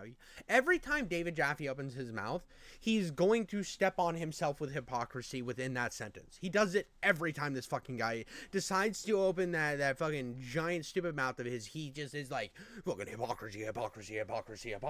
All you have to do to catch David Jaffe in a bad argument is listen to him for 5 seconds and he will make himself look like an asshole. Wedge issues to piss people off and get constituents and folks mad that would contribute to their campaign or their PR. You must know that. And I don't think you have a responsibility to anyone but yourself. I'm not trying to shame you or anything. Not that my little channel could do that, but I'm not trying to make it like you are trying to shame him. That's exactly what you're doing. Again, the hypocrisy. Just he's in here. He made the video. What's this video called? Asmongold should do be better. You're trying to shame him. That's exactly what you're trying to do, you fucking clown. Like, this is exactly what you're trying to do. It's like, I'm not trying to shame you, but suck a big fat willy, you doofus fucking Roach King. Like, what the fuck are you talking about, you clown? Or because you have a big following, you have to be a, quote, good guy in my eyes. But could you at least think before you hit publish or post or whatever the fuck you do? Hello, Council. Remember Dude, wait. Hold on. Look at the anger here. Look at the anger. He's such a fucking angry old man, dude. See, you might think that I'm actually serious about a lot of this shit. I just cover it. I have fun. As soon as the computer turns off, I go back to my daily normal life. I try to be, I go to work, I fucking hang out with my kid, I hang out with my wife, I maybe rub one out every once in a while, I do some normal shit, but I don't get that angry about this. I bring a lot of energy to my my reactions. I bring a lot of fucking chest pounding bullshit, you know, but at the end of the day, it's all coming tits jokes, dude. It's all about where I can insert a slap clit joke. I actually am not that angry, but watch him just fucking slap the mic out of anger. Because you have a big following, you have to be a, quote, good guy in my eyes. But could you at least think before you hit publish or post or whatever the fuck you do? Hello, Council. Yeah, dude, he's pissed, dude. He's fucking mad, dude. This got him in his fucking feelings, dog. Oh, remember me from last week? Oh, you don't remember me? She was the one that was wearing the glitter on her face that was orange. And that she had like the same beard pattern that I did, kind of. I do remember you. How could I possibly forget? Dude, up until recently, you lived in a house with roaches, okay? Do you really want to... Oh, dude, he's like, oh, he's going for the glass house scenario, dude. This is funny. It's a you can't criticize others if you have anything bad going on in your life. Yeah, Asmongold's not taking his fucking house to a city council meeting. Like, what are we talking about here? Want to be casting stones at this woman who's whatever, but you know what, whatever, you have a right. Could it be because gender is a construct? I'm Anna, been a Worcester resident for 24 years. Tonight I'm coming to you as Laddie LaRouge, otherwise known as Lady LaRouge. Tonight I'm Laddie. When I'm Nobody fucking cares about any of this. I'm gonna be. This is like harsh reality, King Jiffy. When you start doing shit like this, you've lost everybody. You've lost everyone in the room. Now, you might be watching it and doing your snaps or whatever over Twitter or whatever. Nobody, but like in the actual room, you're in a room with these with somebody like this. You are lost with all this fucking exposition. It's like when you're playing a game and you hit a dialogue option and the motherfucker just keeps talking. in drag, I use he, they pronouns. And I am a proud and loud queer artist in the city. I am a local burlesque and drag performer, producer, educator, and historian. And I'd like to ask the council and Mayor Petty why you've ghosted us, left us on red, have not responded to our emails asking for a formal apology. Oh, now, you have to bear with me because I have to bear with Asmon. This is the fake laugh he does, and I don't respect him at all, but I would respect him a little bit more if he would, I don't know, maybe his audience is like 12-year-old boys. Maybe they... I mean, dude, it's fucking funny. This is fucking ridiculous. It's fucking ridiculous, dude. This is actually over the top. But he's so mad, and the fact that somebody can laugh at something like this pisses him off so much that he's having a little meltdown here. And I love meltdowns. I'm here for meltdowns. David Jaffe's sitting there having a little grown man spurg out like he's getting potty trained for the first time, and he missed the fucking toilet. Really buy this and think it's funny. And again, you can hate this lady. And you can hate everything she stands for, but for the love of God. But here's the thing. I don't think I've never said I hated this lady. I've made fun of this lady. Actually, I've made fun of this man. See, David Jaffe, you're fucking up on your progressive points. They said he, him pronouns, motherfucker. Get your shit right, Mr. Captain Progressive. I thought you cared about trans rights. I thought you were down with the cause, my brother. Well, what the fuck are you doing, dog? Well, you're fucking up already. It's he, them pronouns, bro. What we got going? You fucking things up because you're having your little fucking potty training mess up. Could you at least acknowledge that this guy's full of shit? Do you really think this is a real, genuine laugh? So, it's like, I respect the audience more. And it's like, really, dude? But hey, if they buy it, they buy it, man. I think I misspoke when I call him a grifter. I think he actually gets way more mad about this than anybody should. This shit eats his fucking mind alive more than any person should let this shit eat your mind alive. Again, I make videos on this. I have fun. I watch the chaos. I forget about it the next day. I will probably end up reacting to this, listening to a video of somebody else covering this shit, because my fucking YouTube will just play random shit for me while I'm listening to it during my day-to-day activities, and I will forget about that too. This shit's one ear out the other, and I move on with my life. He fucking sits and stews in his little anger zone, bro. I love the WWE. I know it's bullshit. Maybe people know this bullshit too. I don't know. Here he goes. This will take a while, but let's enjoy the theatrical stylings of Asmongold. Oh God, it's tough, huh, Asmon? It's so funny you can barely eat. But that's the good trick. You cover your face so you don't actually have to do the performance. But you've already led with the laugh like this. Watch this. Here you do it. And then see, when my hand is covering my face, I can take the mask down a little bit, right? That's the trick, in my opinion. Maybe he's really genuinely laughing, but I don't think so. But it's just an opinion. Yeah, dude, it's performative. He's an entertainer. That's what entertainers do. They take something, they make a little bit more out of it. They put a little bit of a pizzazz to it, and then their audience is like, yeah, this was fun. This is why I watched your reaction, because you did something other than just yes, no. I mean, that's kind of why I don't watch a lot of Asmongold's content usually, is because he doesn't add a lot of... He adds stuff sometimes, but most of the time it's just like, yeah, wild, cool. Oh, jeez. You know, what is it, buddy? What's bothering you? Why could that possibly have happened? This is my favorite part of this whole video, I think. Who could have guessed? Goosed. Who could have goosed? Worcester is home to world-renowned stages, the Hanover Theater, Tuckerman Hall, Mechanics Hall, who host touring artists from around the world. I know if I were a trans or non-binary actor on a Broadway tour who's coming to this city this year, I would not feel safe coming to Worcester. Uh-oh. With the rhetoric that... Okay, what do you mean, uh-oh? I would not feel safe coming to Worcester. Uh-oh. Why would you even say uh-oh? You piece of junk. What do you mean, uh-oh? A trans man was just found murdered and tortured in Atlanta over the weekend. Uh-oh. Yeah, like, wait, this isn't Oyster. Like, What the fuck does that have to do with Atlanta? What are we talking? What? Yeah. You cruel, uncaring piece of shit. It has nothing to do with that. Like, what the fuck are we talking about here? This has nothing to do with any of this, dude. You're taking something that happened that was bad, objectively bad, and then you're putting it on something else that's happening entirely, and saying because these two things have one correlating thing in common, you have to not be able to say anything about this other thing because, well, then you're not respecting the dead. What the fuck are you talking about, David Jaffe? These are fallacies. And guys, watch the guy, don't watch the guy.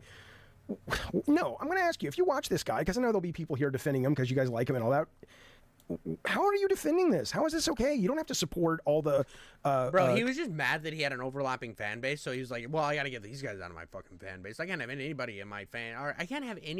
in my fan base that disagrees with me. I want my world to be a little fucking echo chamber. See, here's the thing, guys. I always like when I have a lot of people that disagree with me. I do. You can come in here and get all mad. I might ignore your chats and stuff because I want to get back to the entertainment. I want to get back to the nitty-gritty of all the fun. But at the end of the day, dude, like, I want a diverse group. Even if you don't agree with my takes, you are welcome to watch all my videos. You're welcome to leave as many comments as you want and dislike every video if you really want to. I'm not here. I don't want to live in a world of a circle jerk. I think the best way to have this idea is to have people to disagree with you. I mean, you want a diverse audience. You don't, like, if I found out some of my fans were Hassan fans, I'd be like, okay, cool. I disagree with you. I don't agree with your takes, but I hope you at least find me entertaining. The occasional gooner joke I make, I hope is fun. Trans policies and this, that, and the other, but they're still people, man. They're still humans, and they're getting hurt out there, and they're getting killed out there. And his response is, oh well, tough shit. That's not what they're talking about, though. Like, you're saying, oh, because something else happened that he might not have even known about. He can't say uh-oh to some stupid person fucking acting like a clown at a city hall meeting. It's a false equivalence. For you selfish fuck. Rhetoric that's been allowed to fly in these chambers, I wouldn't feel safe. We need a public apology now. Wow. Get on it. Speaking of getting on it, I'd like to speak in support of item 8I that you, council, request that you, City Manager Batista, commit and act on creating an LGBTI coalition and task force to address issues of queerphobia, specifically transophobia. Okay, so what does that entail? What does that entail? Because if that entails anybody saying stuff that's actually like anti-trans or that is vehemently against the Constitution. I'm sorry, people might say things that you really don't like, but that doesn't like give you the right to police their language. I'm sorry. I mean, there's one thing that I vehemently agree with, that no matter how much bad speech there is out there, if you have freedom of speech, there will be speech to combat that other speech. The best thing to do is information and bring a concise argument to the situation. Now, there's going to be people who will not listen to your argument, but that's fine. Having the marketplace of ideas is way more important than I need my ideas to be solidified, and I need the government to ban anything that I disagree with. Because this type of shit, you can't just say, oh, well, we're now going to ban you from saying this stuff, right? Well, then they decide that, oh, well, this stuff's not okay. Well, oh, I don't like that there's that people have these ideas. And then all of a sudden, this is a slippery slope. Once you start banning language, it is a slippery slope. And we have something to protect that for a reason. And that is something that I have in my life. I remember when the right was kind of wanting more censorship, and I was against that. And then now when the left is wanting more censorship, I am against that. I do not believe in censorship of speech at all. At all. It gives us the right. Even though you look like a clown here, you have the right to be here and speak your mind. There is nothing banning you from having these dissenting ideas. But you have the idea that you should have the ability to stop people from having dissenting ideas is wrong, gross, and fascist. That is actually a fascist ideology. Now, I'm not saying it's fully fascism, right? There's a lot of steps from some fascistic policies to actual fascism, which where no one's anywhere near. I mean, in the United States, like, let's be honest. Come on, you got to be like a little honest with yourself. As you like to say, Joe Petty. And so they want the government to like set up a new coalition just to advocate for like what they want. I mean, I feel like that's definitely not like a task force. What is this, like SEAL Team 6? Like, what is this? This is crazy. Like, How do these people do this and not realize how alienating this is to average people? Like, again, I don't know this guy's education. I don't know his engagement with government and how government works. I really feel like this is it's. I think the biggest shock to me with looking at something like this is the fact that people that do it seem to have no self-awareness of how alienating it is. Maybe that's because the people who do it don't think most people are as dumb or uneducated. No, dude, I'm sorry if you. This is stupid. This is fucking retarded. Like, nobody's gonna listen to your positions if you show up dressed fucking wild. You can show up and dress to your nines, bring a list of good arguments, and say, these are my issues. This is what I would like to see change. I would like to see something like this. Bring a well-founded argument. That isn't alienating. That is something that is thought-provoking. That is how you get your opinion out into the atmosphere. Coming in and just fucking lecturing somebody and yelling at somebody while you're wearing fucking an evil villain mustache is stupid and alienating. He's absolutely right here. Regarding the issues as you seem to be, Asmongold. Check this out. This may be a surprise. This may come as a shock to you. It probably does, given how, I don't know, innocent you seem on all this. This is a list of the top lobbyists of the last year. That's how the government works, man. That's how we've all been trained to deal with government. They don't care about their constituents unless their constituents can offer money to them. Unless their constituents can basically say, you fucking do what I say or you're not getting the lobbying money, okay? So you're acting like this is some kind of, can you believe they're demanding a task force be set up for what they care about? Yeah, that's how it's supposed to work. Yeah, but what does that task force do? What would be the point of that task force? Like, I think that's the real question here. What's the point of that task force?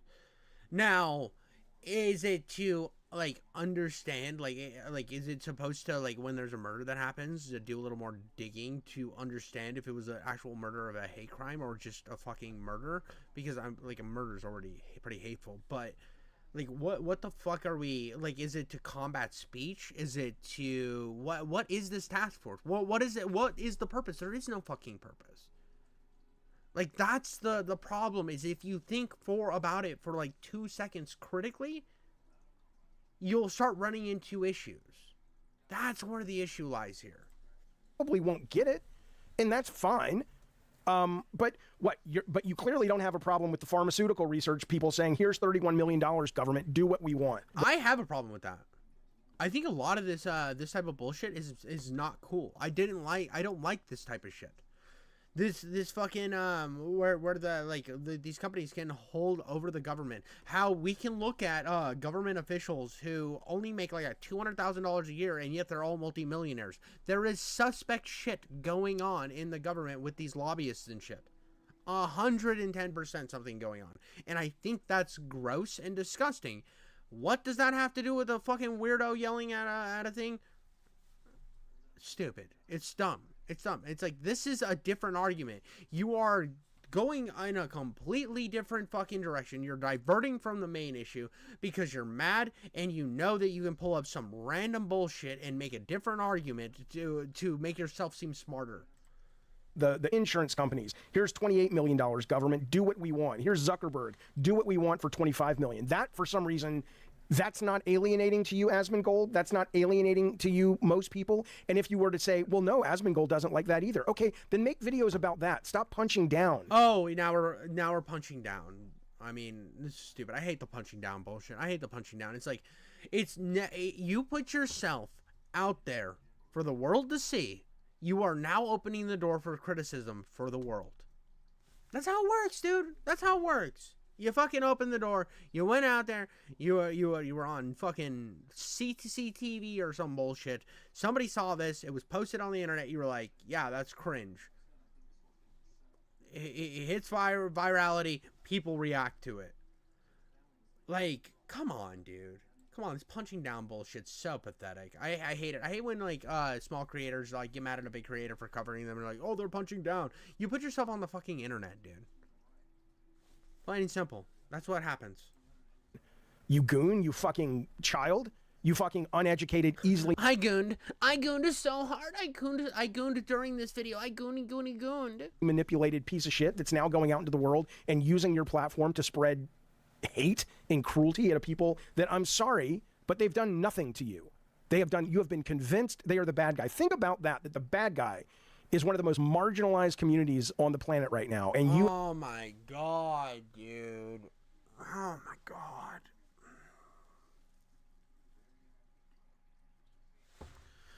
Bros, there's just no arguments here. I think I've had enough of this. I don't think I need to finish this. I really don't. This is pathetic. I mean, it's just kind of sad. It's just kind of sad watching an old dude spurg out over absolutely nothing. Like, okay, his age really doesn't have anything to do with it. I just wanted to make fun of him there. That was it. I just wanted to fucking...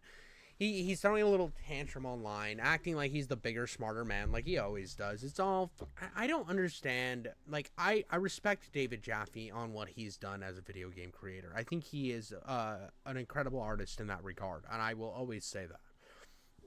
But, that being said, that doesn't mean that I can't look at him and say all of these are... This whole video was bullshit. I mean... You're acting like he should change his channel, change all of his opinions to fit your ideas because you think you're smarter. This is just elitism at its fucking max. It's like every fucking... I said this last time I covered him, and I had 2 videos I think on him, and where he had like a little meltdown over 2 days, and I wasn't gonna cover him again, but I saw him just throwing stones at a bigger name so that he could get some views. He put ads on this video. He obviously wanted, he knew it was going to do good. I mean, everybody on YouTube knows they cover a bigger person, they're going to get views. It happens. That's the game. But he wanted to show how much bigger and better he was. I'm going to skip. I'm just going to play it. You have been bamboozled and hoodwinked and Plymouth Rocked into thinking that they're the ones that are the problem, not the people that are giving the government fucking... $32 million a year. And by the way, Asmongold talks shit about that all the time. I know I don't even like watch his content that often. He was a Bernie Sanders guy for years. He was vehemently a Bernie Sanders bro. He was definitely against everything that you're saying right now. But then you realized that argument wasn't going anywhere, so you brought it back to, oh, well, they're marginalized, so you can't critique them. That is not how things work. I'm sorry. You can critique anybody and everybody. We are on the internet to be, like, for everybody to see our shit. Bro needs to clear up his notifications. To clear our shit. All right, everybody's here to critique our shit. Grow up, David Jaffe. This is a bad video. The case the pharmaceutical companies to set up their own little SEAL task force. That seems to have missed your brain pan, pal. My ask is that this task force addresses the discrimination and issues in this council first and then expands to the greater Worcester community. Speaking of, I'd also like to support item 8J, asking for... So this is how we got all those extra government employees, is people like this. Yeah. Not necessarily gay people, but people that we need a task force for everything. You need to have more people and expand... Well, and here's the thing. A lot of this shit is virtue signaling bullshit when they set up these task forces, and they end up doing nothing. They do absolutely jack all because they didn't really have any point other than to get a few claps and to appeal to somebody. But the task force really has no fucking point. They're like, well, this is bad. We should remove this language from this document, and then they sit around and fucking collect taxpayer money. There's no point to them. I mean, it's just it's a dumb thing. Like, what are we combating here? Ban the space. You know what? I bet if you do this for 40 years, you have the situation that we have. What situation exactly do we have, Asmongold? A bunch of bureaucrats that we are overpaying for bullshit positions that do not need to exist. When we have people that are starving, when we have all these issues in this country and economic issues, and we're paying a bunch of bureaucrats to do nothing. So let's set up another task force of bureaucrats to do nothing? That's our plan? Like, you hate all of these, like, you complain about all of this shit and all of this, like, bad faith money that's going in. But the money's got to come from somewhere to pay all these fucking idiots. Otherwise, we're just going to keep going into debt until we hit bankruptcy. Like, what are we doing here? The situation where we're gutting all these programs in order for the top 1% to get tax breaks? Do you think these you're so uninformed. Do you think all of... House GOP floats plan to slash benefits for poor and working class. Or is this from ProPublica? Okay. Let's see.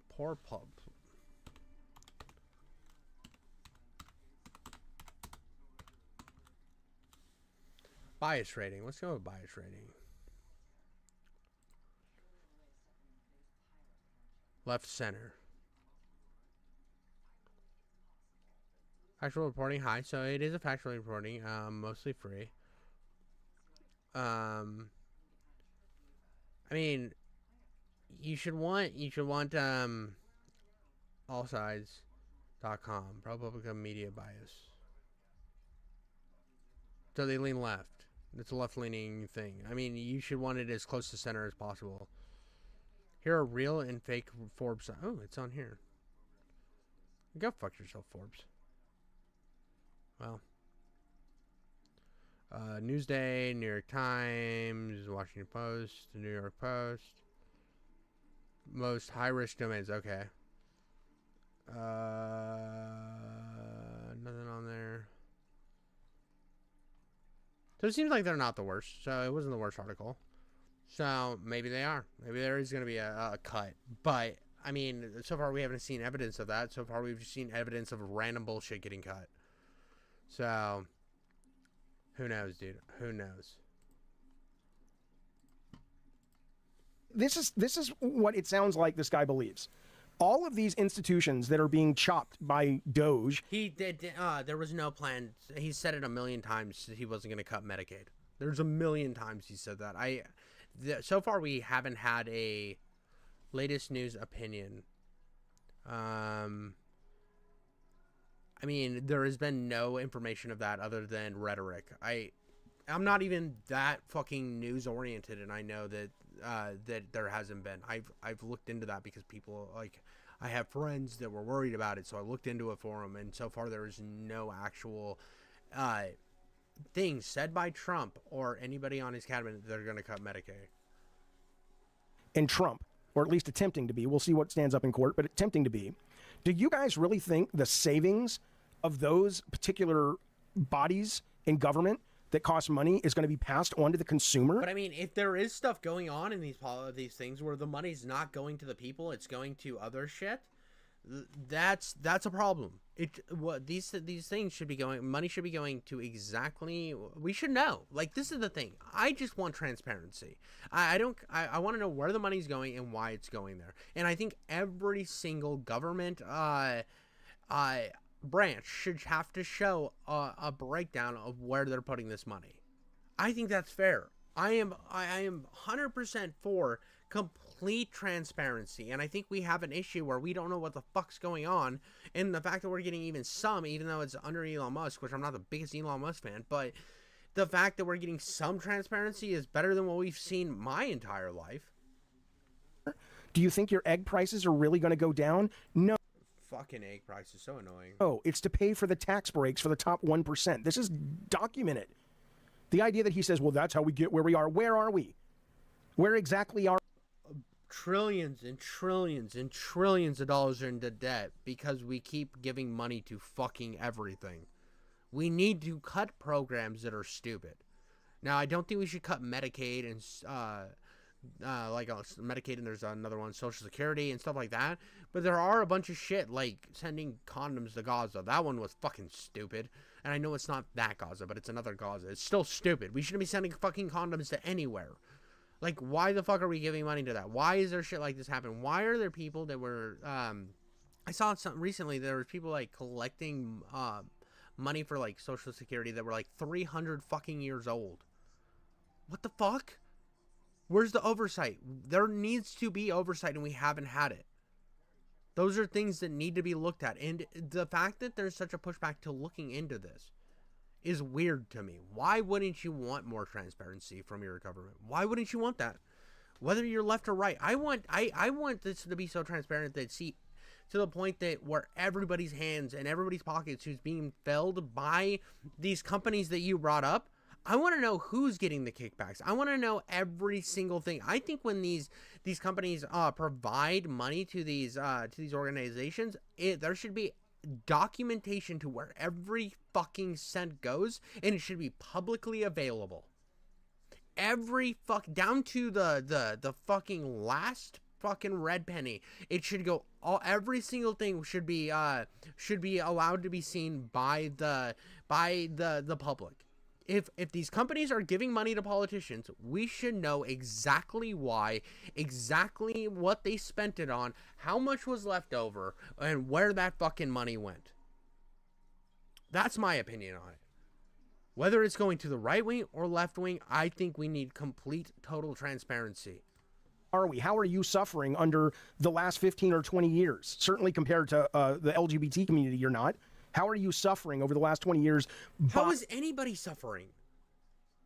Like, there has been huge changes and charges that have opened up more rights than ever before.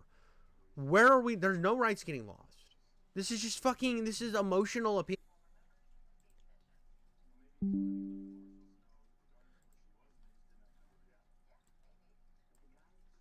What we got?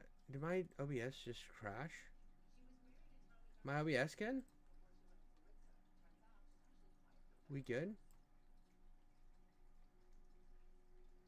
My OBS just crashed. What's going on here? Okay, we're good. We're good. We're good. We're back. We're back. We're back. So I titled this. I put a title on this: the Greg Miller situation. And we got a Greg Miller situation. Greg Miller is one of my least favorite. Honestly, he's one of my least favorite people in games journalism. I've always disliked him. I think that he's always had a weird bias towards Sony, which I think is very cringe. I don't like it. I've seen him. He's also very, very, very into playing politics. And I don't like, if you're going to be a journalist, you should try to be as objective as possible. And especially when you're a game journalist, like calling out, attacking half of the country just because you don't like them personally is cringe, and it makes me not want to watch you. If you go out and attack half of the people and try not to just be objective with your game journalist website, I don't want to listen to you. I don't find anything you have valid. I think you already have an extreme bias that I don't want to listen to. And Greg Miller's always had that problem. And this is some cringe that recently happened with him, and I want to get into it. Now returning to the news, where it is literally just the news. This morning's leading story: an asteroid dubbed the City Killer, once reported to have only a 1 in 100 chance of hitting the Earth, has now doubled in its chances of colliding with a city near you. This asteroid, large enough to wipe out an entire city, could potentially hit the Earth in 2032, just 7 years away. Will you be prepared to protect your family? Dude, I'm gonna just get naked. I'm gonna oil myself up. I'm gonna light myself on fire, and I'm gonna fire up at that asteroid. I'm gonna hit it with one of these, right? And then I'm gonna hit one of these, and then it's gonna explode. And I'm gonna fly down like a phoenix from the ashes down to the earth. I'm gonna be completely naked. Everybody's gonna see my gut hanging over where they can't see my penis because it's like a perfect shield for my junk. And everybody's gonna rush toward me, but stay a reasonable way away because I don't wanna be one of those YouTubers. And they're going to praise me on how glorious I am for fighting the asteroid with my wonderful naked body. When the apocalypse begins. More on this at 11. In other news, a games journalist hijacked a video game award show in order to teach the audience how to spell his name. The person in question, whose name is spelled Gregmiller, according to reports, seems desperate for anyone, to notice him and validate his existence. Scientists have postulated that writing his name out onto a bathroom mirror using red lipstick may summon him to your location. Bro, so be careful, dude. Unless you want to make out with Greg Miller and get some of that little ginger beard, you're always watching Bad Friends with Bobby Lee and Bobby Santino, and you're like, Greg Miller kind of looks like Bobby Santino. He's like the Wish version that's not actually funny. I know he has a website called Kind of Funny, but he's not actually funny. I'm just gonna pretend because I can afford to get him here by doing the bathroom trick, and I can't get Bobby Santino to make out with me. More disturbingly, Greg Miller expressed his desire to fornicate U.S. President Donald Trump through a cult. This is such a funny take. This is such a funny perspective on this. That's what really is going on. So instead of you being able to make out with Greg Miller wants to bend the orange man over a barrel and make his dick look like he just took it out of a bag of Cheetos. Cult-like chant, which the audience then echoed back to him in the chamber which the game show was being conducted. Coming up next, horse parachutes. Are they safe for human use? Our straight white male correspondent, Fred Futbucker, has more for you on this. Fred Buttfucker, dude. This guy's brilliant. I fucking love this guy. After the break. You're listening to KAB. Dude, this is just brilliant. His editing and stuff is so fucking brilliant. Now, I know you might not like the anti-SJW content or whatever, or like making fun of... I hate game journalism. I think it's a crock, it's a circle jerk, it's garbage. It isn't actual journalism at all. It's just like, how many dicks can I shake? I remember when Destin left IGN and his first interview was Greg Miller. I was like, well, he's not going to be objective. I mean, if you're hanging out with people like this and trying to shake hands with the right people and getting the right fucking knobs to suck on, you're like scratching the right taint so you can get the right genitals in your mouth, whether you're spreading and licking or grabbing and gulping, you're not going to actually be objective. You're here to suck people off, and I hate that. I'm sorry. You should want to push back. You should want to find the actual information. That's actual journalism. Hey everyone. So, in all seriousness, people asked me to look into the Dice Game Awards and to look into Greg Miller. People were asking if I would put on the business suit, my work suit and tie, and if I would address the topic there. And I was looking into Greg Miller, and I'm going to be honest here. I was looking him up, and my brain went numb because he was so boring, and I was trying to learn about him and figure out what he's done and what he's about, and there was nothing interesting, and I just went numb. Bro, and it's so bad. He's so boring. I went to critique him when I did my Destin video a while back, and my whole thing was I was going to watch him and Destin's interview, parts of it, and I couldn't get over how insufferable he is. And it's so annoying considering he has a fucking site called Kinda Funny, which he's never fucking funny on. What's the fucking point of that? You're not kind of funny. You're zero funny. You have zero giggity schmoodle ability. You've got your fucking dick caught in a barbed wire fence, and you're just standing there saying, "Isn't this funny? It's caught in a barbed wire fence.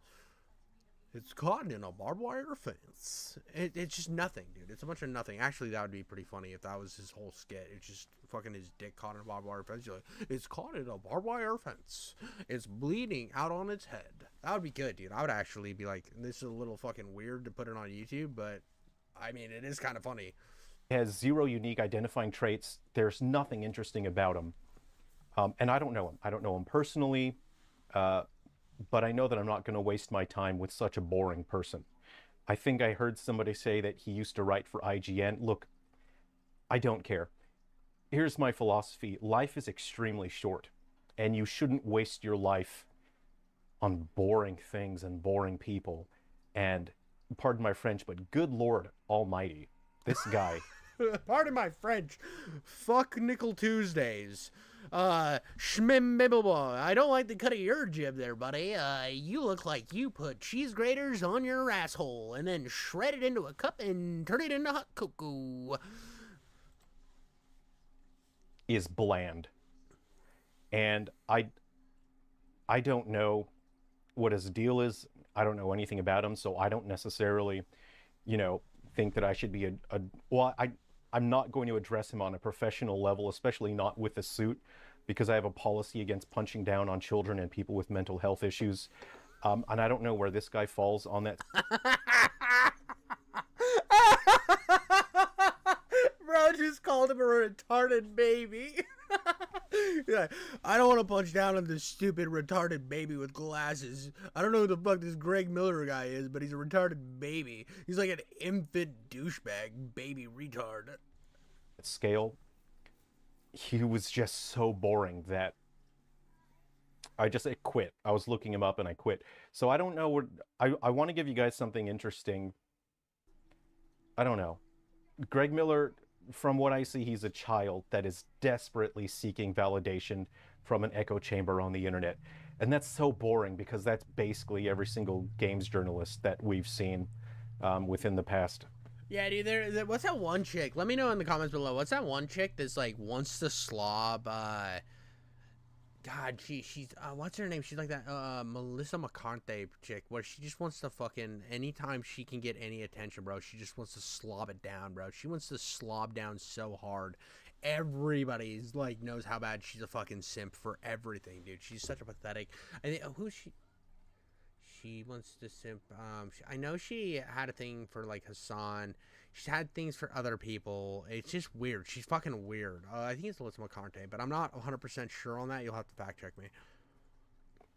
7 years or so. It's boring. It's such a boring topic to me. I think it's boring to you guys, and I want to give you something either interesting, funny, or relaxing. So I don't know what I'm supposed to do. So here's an ASMR video. I guess I'll open up a pack of gummy candy or something. Okay, here we go.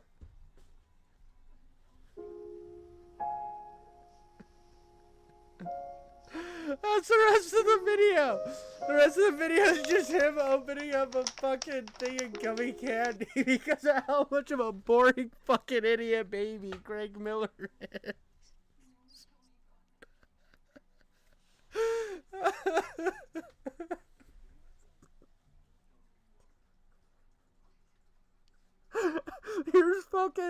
There's 6 minutes of me opening up gummy candy because fucking Greg Miller is a stupid retard baby.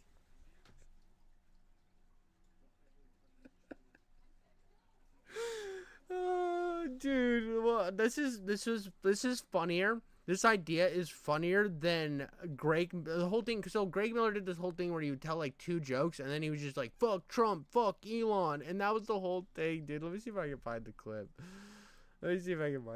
That's so funny, dude. That was great, bro.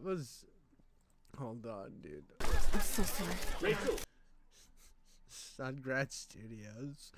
Journalist hijacks, dude. I need to subscribe, dude. That was fucking great, dude. What the fuck? It's not gonna pull it up, dude. I don't want to watch side scrollers. I don't like side scrollers.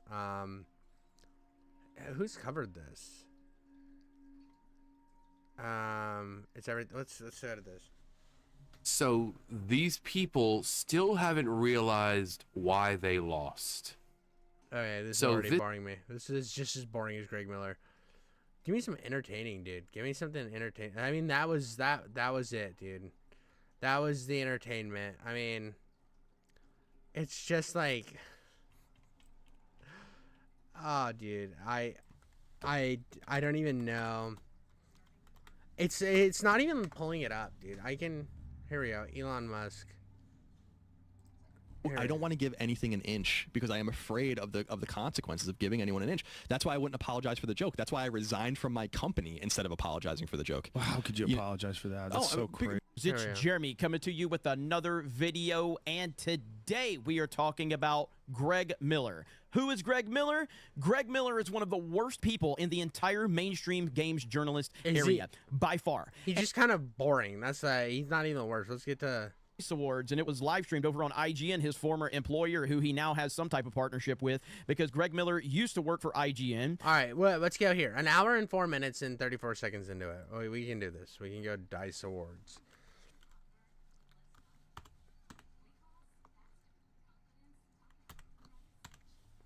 Awards 2025. Well, we'll just go to the area where he goes on his rant, right? 4 days ago.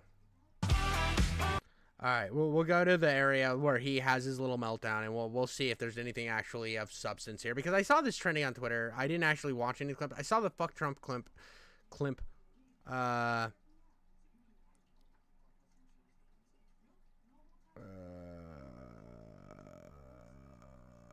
Let's go here. Oh, the monkey. What the fuck is this? Wildly fun. A must see. It made me come on ropes on Tuesday. I still have been jizzing since the movie The Monkey came out. All right, here we go. And, you know, it's good to feel independence. 100%. You know, if you wanted to, Stella, now that you're a free agent, you're out there, you could come work with us at Kind of Fun. I mean this with my whole heart. I am not that desperate. Yeah, dude, nobody wants to work with you, you fucking clown. You're boring. All right, next year when you're still unemployed, we'll see what's, All right, okay, all right. Well, before we get started, we wanted to ask everyone here to give yourselves a round of applause. If you are in this room right now, that means you were responsible for creating some of our newest, best games of all time. Yeah, or you may have just gotten lost in the casino and felt like you walked into a fancy Doctor Who convention. Yes, if you are in fact a normal person, these are people who make video games. And no, none of us can get your nephew free V-Bucks. No. If this is your first time at the DICE Awards, let us explain it to you. Of course, it is basically the same as the Game Awards, except instead of Muppets like Statler and Waldorf, we have hundreds of disgruntled white guys. Since you're new to H&R Bro, Block, this is so boring. This is already so bad.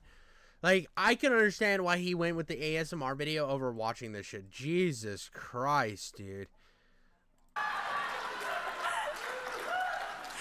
Just in case, before anyone online gets mad, please note that it was Greg Miller that made that joke. So that's Gregmil. They got it, Sarah. Don't worry about it. They're well aware of me online. Of course, we... Barely. You're barely relevant. You're just a fucking clown. Like, this is... Oh my god, this is bad. This is so stupid. know you're excited for the awards part of our awards show.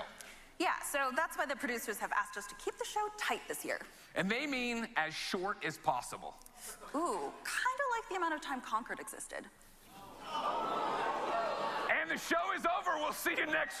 Oh, yeah, it was a great joke. Concord failed. It was a bad game, and nobody played it. And the show is over. We'll see you next year. Well. It was a sad thing, but trust me, if you thought that was the worst joke of the night, strap in. Yeah, I am honestly a little in awe of this audience. There are some very powerful executives in the game industry here tonight. And to all of you, let me be the first to say, stop firing people.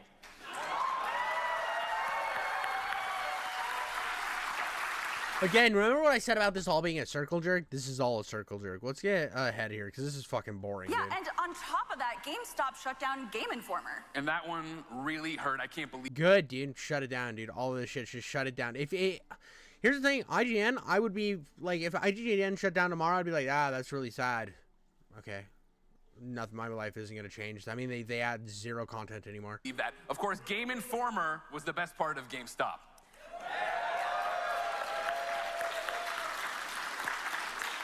Yeah, now unfortunately, the best part about a GameStop is leaving the GameStop. Walking out, yeah. Yeah. That one was flat. Okay. Yeah, dude, you haven't said anything funny yet. That's why. Again, strap in, everybody.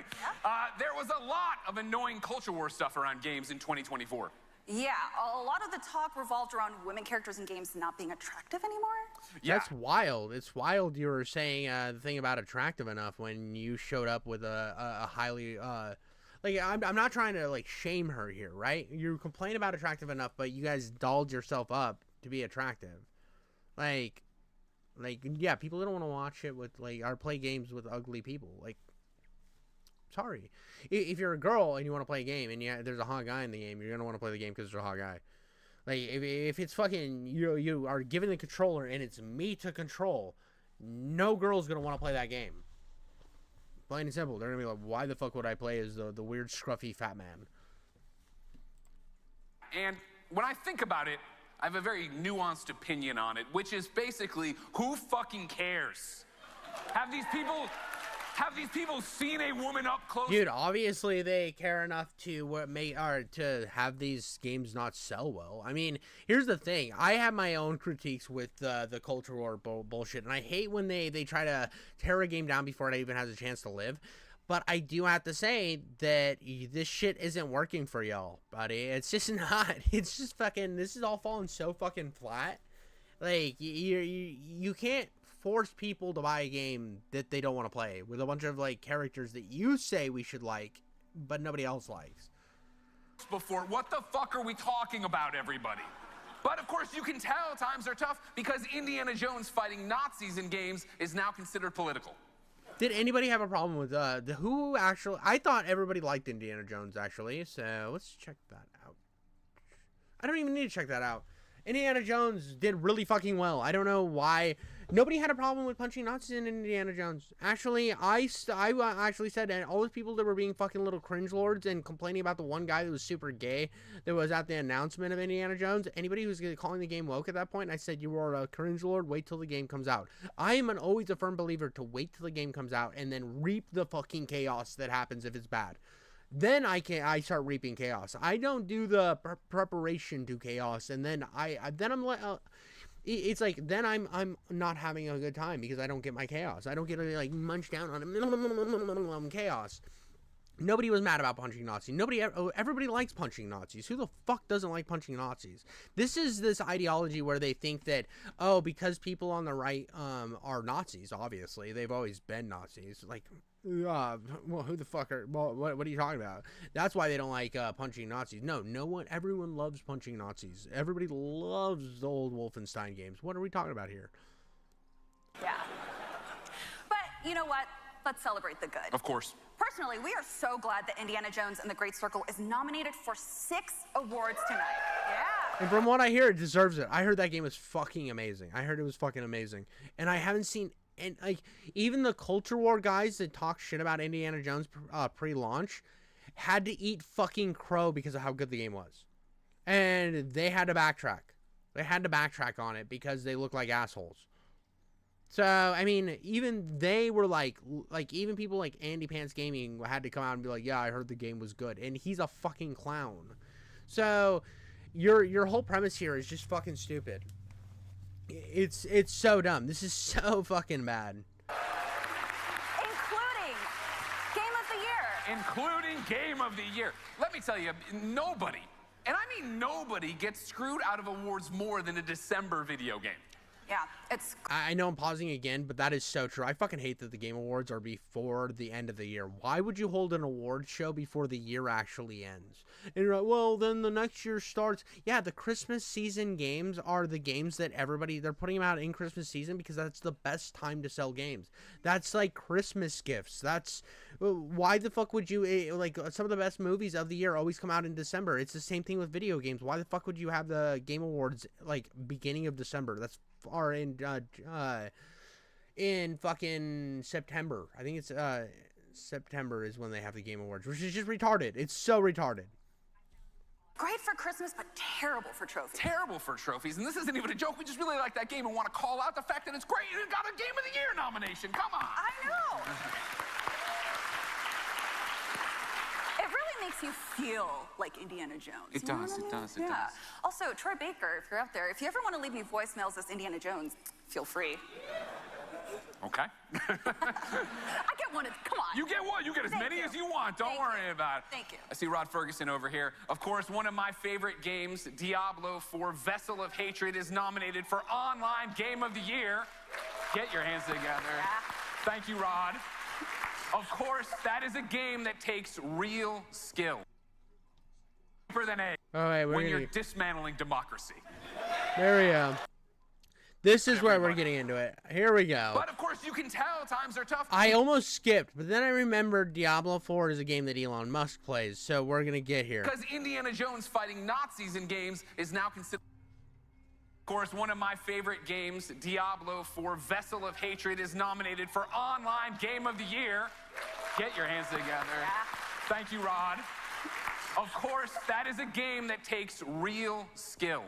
It does. Yeah, and I'm not trying to flatter everyone here, but if I know one thing about this audience is that none of you had to pay someone to play Diablo for you. So this is funny because like there was a drama with Elon Musk, and I saw this little clip right here. I actually saw this, so this would be a pre-watch moment. I saw this on Twitter. Elon Musk's drama with Asmongold was about Path of Exile. It wasn't about Diablo 4. There has been no proof that I'm good at Diablo 4 on occasion. Like, why the fuck wouldn't he be good? It's an easy game. Like, there was no drama about him not being good at Diablo 4. It was Path of Exile 2. Like, I know that's a weird thing to get caught up on, but I know it's just a tangent to shit on people you don't like, but it's weird. Like, it's weird that we're talking about like people like this, just that they're coming up here and lecturing people that like, and there's a lot of people that stand by what Elon Musk is doing, stand by this current administration. Half the country did. And this is who represents all of game media, like people like this. It's a giant circle jerk, which is weird, dude. It's weird to have this much of a bias where you have a room of people in the industry willing to clap and cheer for fucking against half of the beliefs of the entire country. Now, I don't love Elon Musk, but I still think this is cringe. It's hard to level up your own characters when you're dismantling democracy.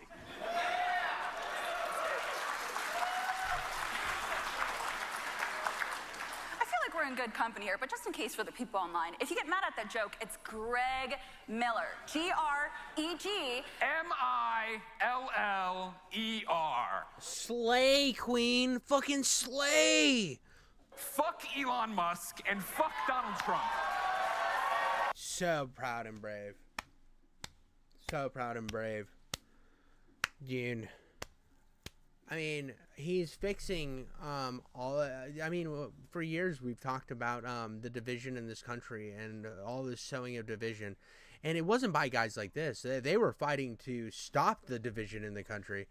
But yeah, dude, so proud and brave. This is why people are mad. I mean, like, to take and talk shit about, I don't know, dude. What was crazy about this to me is this is a throwback, right? This is a fucking throwback to how it was during the Obama administration. There was a country singer named Hank Williams Jr. He used to do the Monday Night Football song. And he said on, I think it was Fox, he said, "Obama's not my president." He then lost his contract. He was fired from doing the NFL football song. He was canceled from fucking everything. He was like shoved out of the spotlight. He used to be a very prominent singer, and he was shoved out. All because he said, "Obama is not my president." But we have somebody that's prominent in games journalism standing up here and saying, "Fuck Donald Trump." This is a huge bias we have in today's society and journalism. I mean, you could say the bias was there with the Obama thing, but I just think I don't think Hank Williams should have done that. I don't think he should have gone out there and been annoying about the president. I mean, he was already Hank Williams' audience was not fucking left-wing. So, I mean, it wasn't going to change his audience's opinion on him. But this idea that you are the guy reporting on games, I'm just not going to take anything you say seriously because you're more worried about politics than you are gaming. You came to this game award show and decided to fleece your political opinions on stage where it had no place being. Absolutely no fucking place being. You came out here and just attacked the current administration, which is fine. I think you were allowed to criticize it, but to take and put a award show, to turn it into a political place where you can do your political speech and you can show how fucking cool you are because you're shitting on him. You also have to remember that there is like half of the buyer base of these games and stuff. Half these people in here want everyone to buy their games. You complain about studios shutting down and people getting fired. Well, if you propagate ideas like that, you're going to alienate half of the country from buying that game. And then more people get fired. That's things people like this don't think about.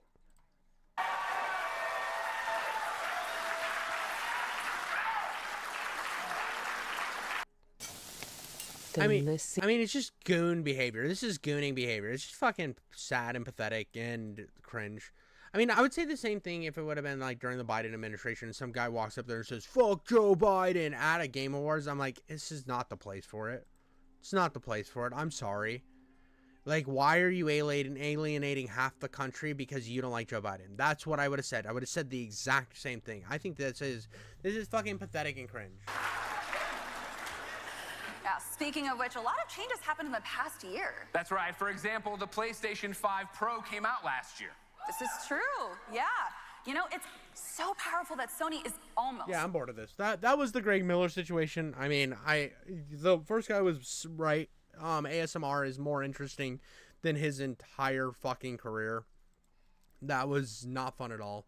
I think I can do a couple more, guys.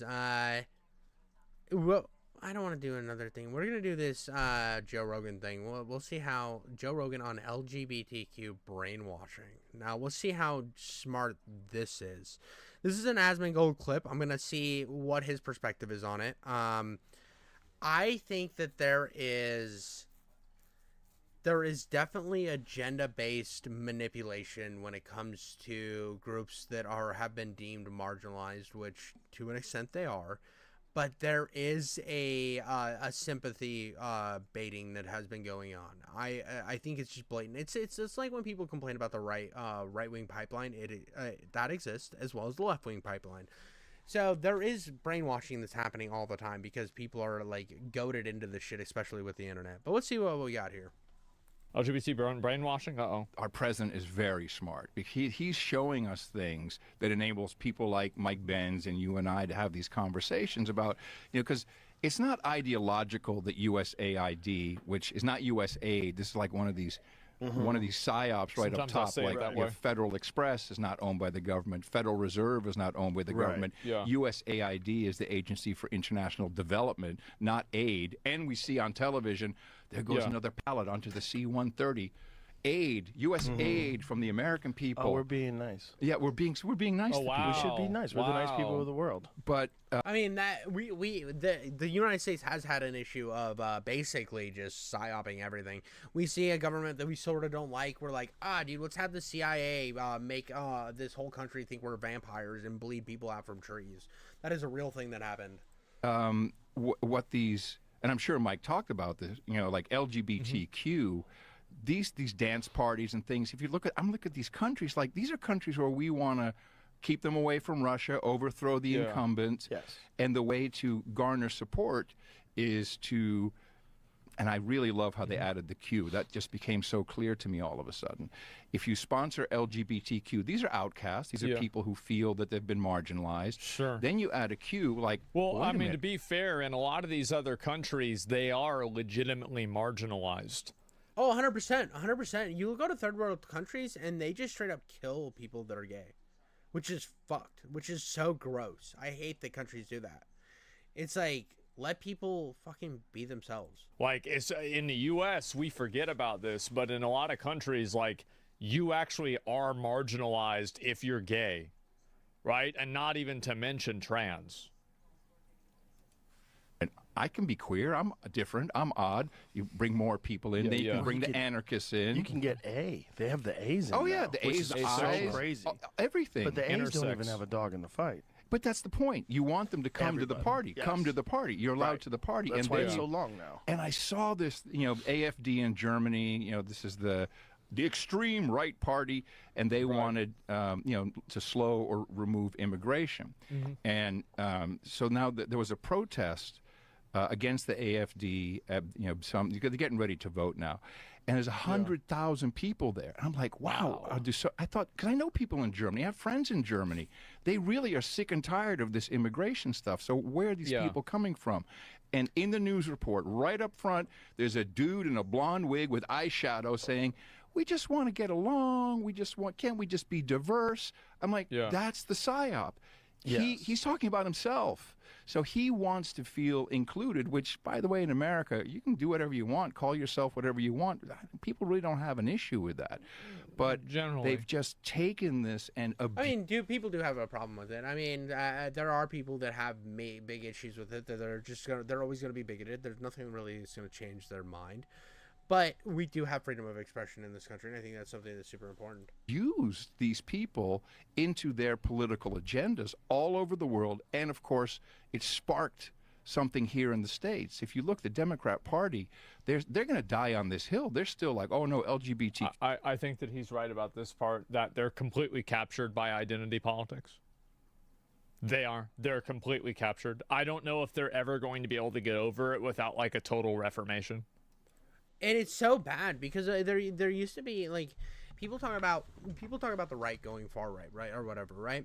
But they don't talk about how far left it's gone and how progressivism and this identity politics has completely ruined all like ideologies on the left that were loved by a lot of people, like free healthcare and social reforms and like social programs.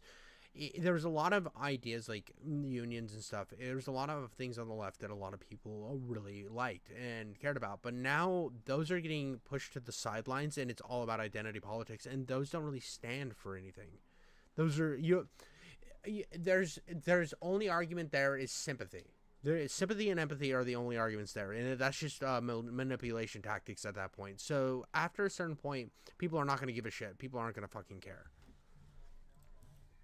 They're taking away our rights because they know they can mobilize people to do that, and then you can throw in Palestine and all kinds of people. Did you see the this city group. council thing in Worcester, Massachusetts yesterday? That's gone viral today. Yeah, which one is Jamie, that? did you see it? I'm seeing it right now on Twitter. Oh yeah. Pull this bitch up. Uh-oh. I haven't seen it. Oh, dude, this shit back again, dude. I didn't mean to react to this 3 fucking times tonight. I saw Asmongold reacted to Joe Rogan, thought it was gonna be funny.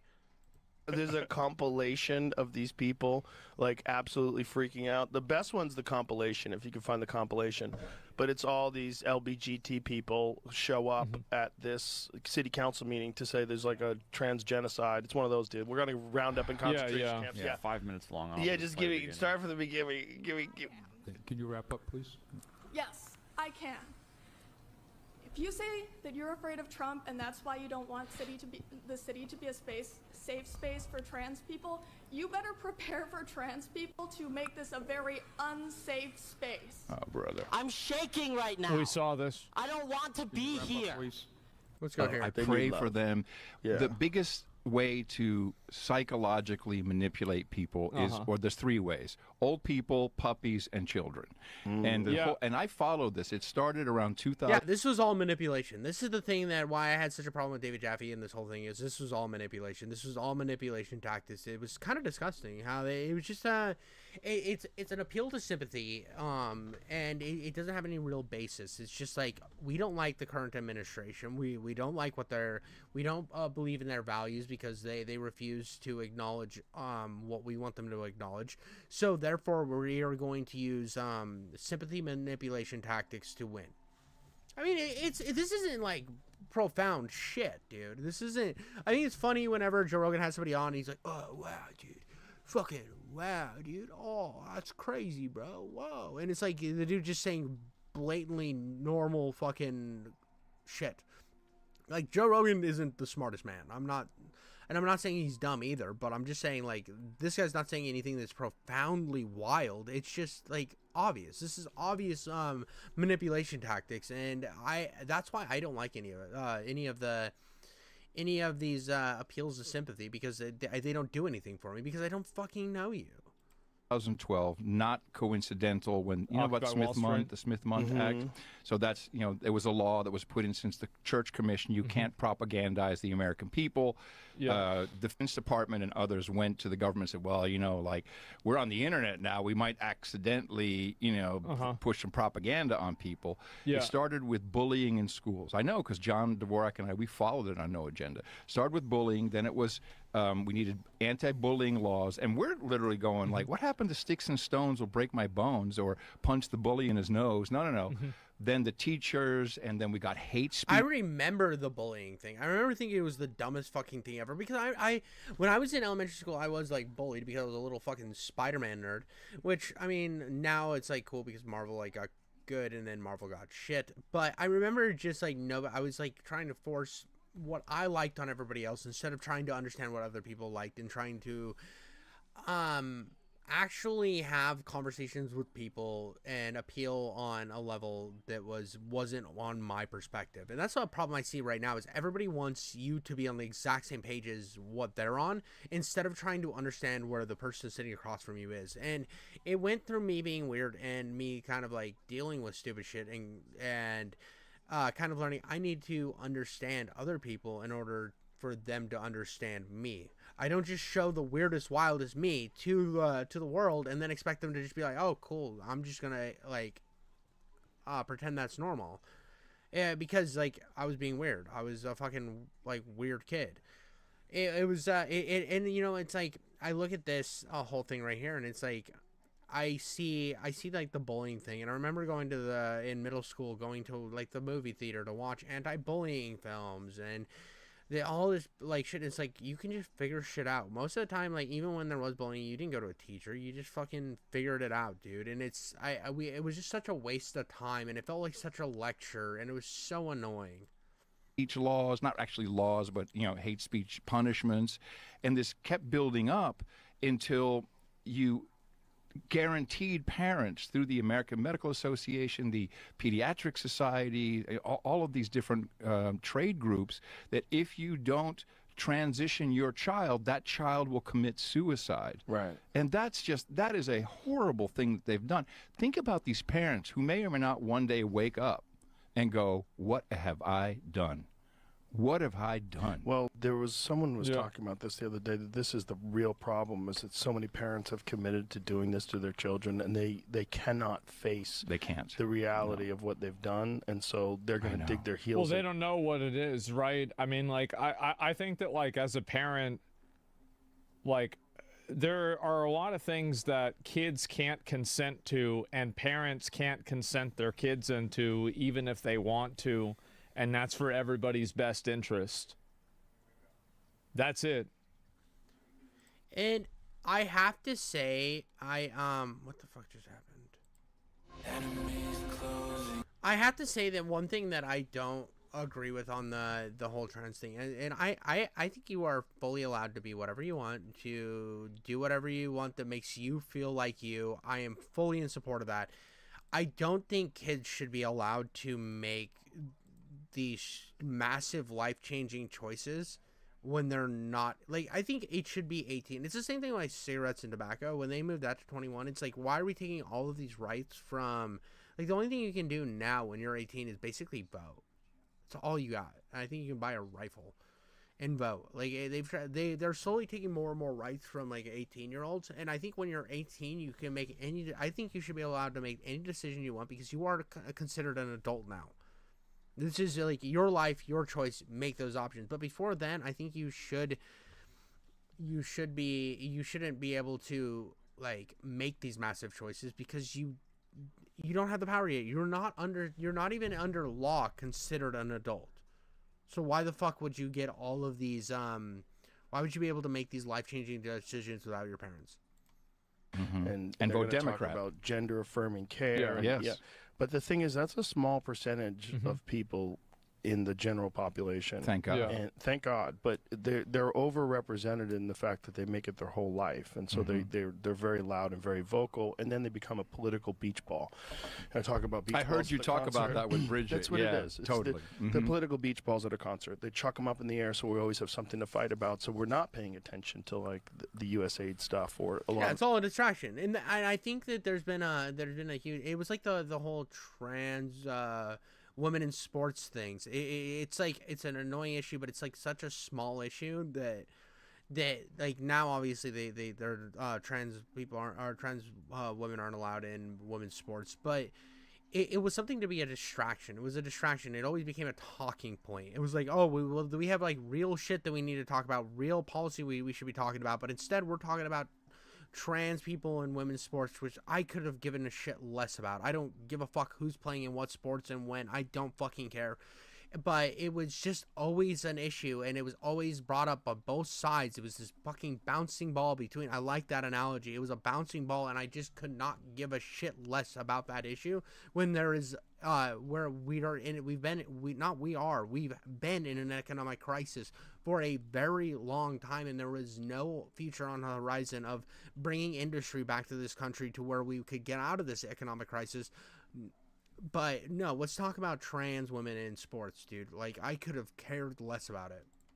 I think that Joe's bringing up a really good point here, is that a lot of these identity politics issues are basically being put forward as a distraction technique from economic policy. Exactly what I just said. Exactly what I just fucking said. Base take. I think this is very true. I think it's always been true. That's like really important. And this is just a part of this intertangled web. It's called Munchausen syndrome. It's Munchausen by proxy, actually. If you're acting like that, you've convinced your kid that they have a disease. But I know what it is. Like, I get it. psyops that's been running our culture. I mean, I would say our government, but it's everything, right? Culture, So it's yes. the government has established its hooks in us and put fear and law and rules. And the more law and the more rules, the better, because the more likely you're going to break a few of them, and then you're going to shut the fuck up. And they've got these fucking things everywhere, and I see a danger in this. I see a mad danger in this because you start limiting speech because you want to be nice, or you're like, well, if you say this, that's bullying, and then oh well, now it's hate speech, and then oh well, now anybody who disagrees with me is a Nazi and a hateful bigot, and see, it slowly created this giant slippery slope to create the chaos that we're in now, where it's like, oh well. Actually, freedom of speech is a Nazi tactic. What the fuck are you talking about? No, it's not. When has freedom of expression ever been that? It's the opposite. The ability to, like, speak your mind and that we have in this country is so important, and it's a hill that everyone should be wanting to die on, whether you're right or left. I think it is so important because right now, you might be mad because, like, oh well, the right's in and I don't like that they say this stuff, so I want it banned. But again, if both sides start getting to this way where they're, oh, well, we need to ban this speech and then we need to ban this speech, you eventually you will get to a point where actual fascism will hit, like where it will actually be a policing of thought, to the point that you will be scared to express any ideas because of the fact that you have now policed language down to, and whoever's the worst person who takes over will take it to, now we're opening education camps because these people are just awful. Now, I know that's like, I make it sound like this is like a thing that could happen tomorrow, which it's not. This is like a lot of things would have to, like there's a lot of bouncing dots that would have to happen to correlate to that. But that's why I'm so vehemently for freedom of speech. I think that if you don't like something that's happening, you should be able to go protest it. I don't think that people should be arrested. Even if you don't agree with what they're protesting for, you should fully honor their right to have the ability to speak out, whether you agree with it or not. It's so plain and simple to me. It's just allowing them. And again, I think that there is a correlation. I think people should have the ability to protest. I don't think they should be violent. I fully disavow what happened on January 6th. I think that was one of the worst fucking things they could have possibly done. It's the same thing that was happened during the BLM riots and shit.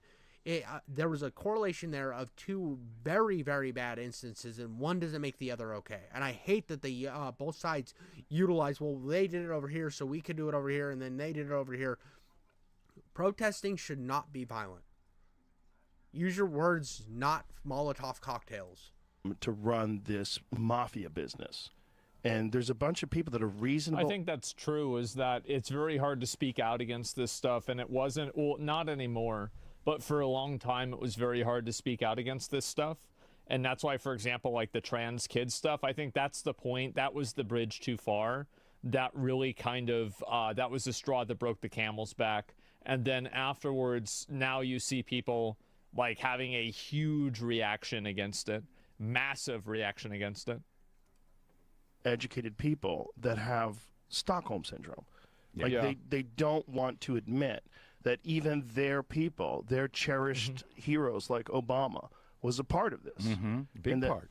All these people that you think of as progressive Democrats, they're all corrupt motherfuckers. That's the point. We're living in a world of corruption, and like I will continue to say I think every time somebody donates to one of these politicians for a campaign or something, we should see a breakdown of every single fucking cent that went there, because that type of transparency will build more toward our faith in our country and our democracy than anything else. We need to see receipts for every transaction almost. I think that would give us enough transparency to be able to look at both the left and right and say, look at this, dude. Did you need this? This is our money. What the fuck are you doing with this? I mean, yeah, there's going to be like political sidelining and like fucking virtue signaling and shit like that. But I think the more important thing over all of this weird culture war shit, the more important thing is where the fuck is our money going? And it's not just Elon Musk going in and showing us the receipts from that shit, which is good. I hate Elon Musk or like him. I like that I'm seeing I'm finally seeing where the money of the government's going, but I want it more. I want to see what every one of these donors gives money to. I want to see where every one of these fucking every fucking cent that goes in, I want to see where it goes. Because it's just like they're able to pull they think are they beholden to these companies? Because I think they are. There is no way in hell that somebody working for $200,000 a year is worth like upwards of $10 to $100 million when they're career politicians. There's no way. There's nothing logical about that. They were all a part of it. So anyway, it overflooded the dam and broke. Yeah, I guess so. Remember when Nick Merckx got backlash when he spoke against this? I do.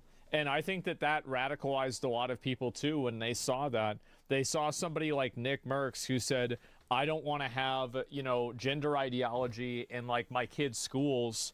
And then he gets taken off of Call of Duty.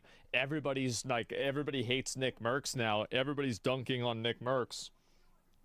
And I think I did respect when Nick Merckx came out, when Dr. Disrespect shit came out that he was talking to like somebody underage, and Nick Merckx disavowed him instantaneously.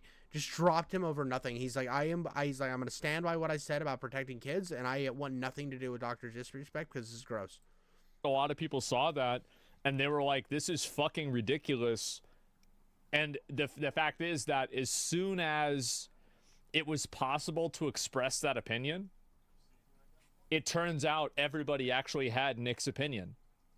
And it's a super majority opinion that the public has. And so the only way that this stuff was able to flourish and grow was when it was being protected ideologically completely. Supermajority? Yeah, absolutely. From idea to... I mean, I felt like this was a good, interesting piece on it. That I don't want to watch this. I think this was a good little breakdown on this whole situation. I think there is a utilization and a weaponization of utilizing protected like these protected minority classes, right? They're not using them because they believe in your cause. They're using you as a shield to hide the skeevy shit they're doing behind government. I mean, why else would they bring all this shit up and bring up all these problems while these government agencies are looking into and saying, oh, well, you need to protect these agencies because it's going to hurt you. And then they utilize progressive virtue signaling and identity politics to hide the fact that they're doing skeevy fucking shit. I don't like it. I don't like it. I think that it's weird, wrong, and cringe. I really do.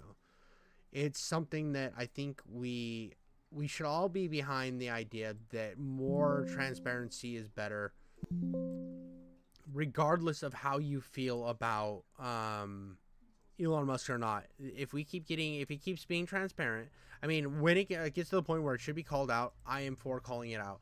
But at the point right now, just getting transparency is a fucking W, something we haven't seen in the government in a very long time.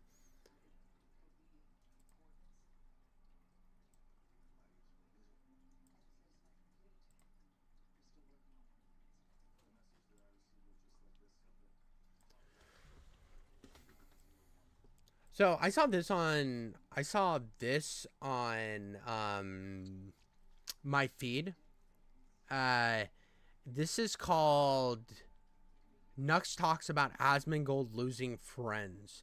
Now, I can see why Asmongold would lose some friends because he is starting to Twitch obviously has a very hard bias to the left. Twitch has a massive bias to the left. So a lot of creators on there are scared that they're going to get shut down, that because they're associating with Asmongold, they're going to lose their position.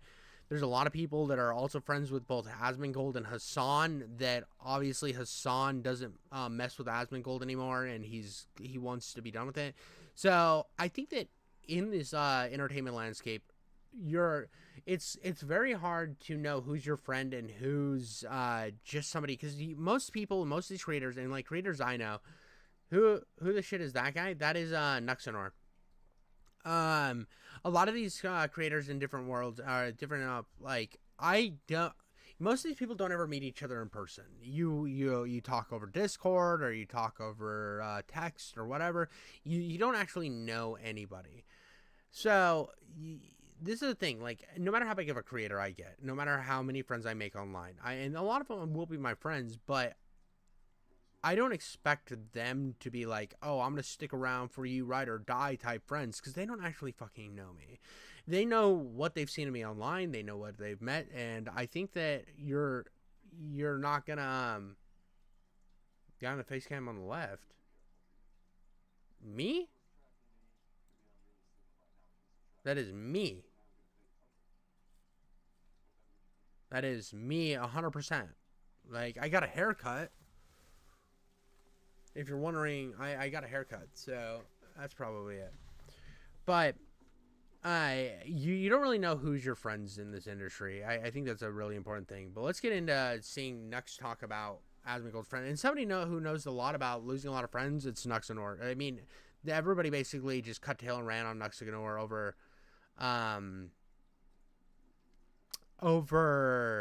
a lot of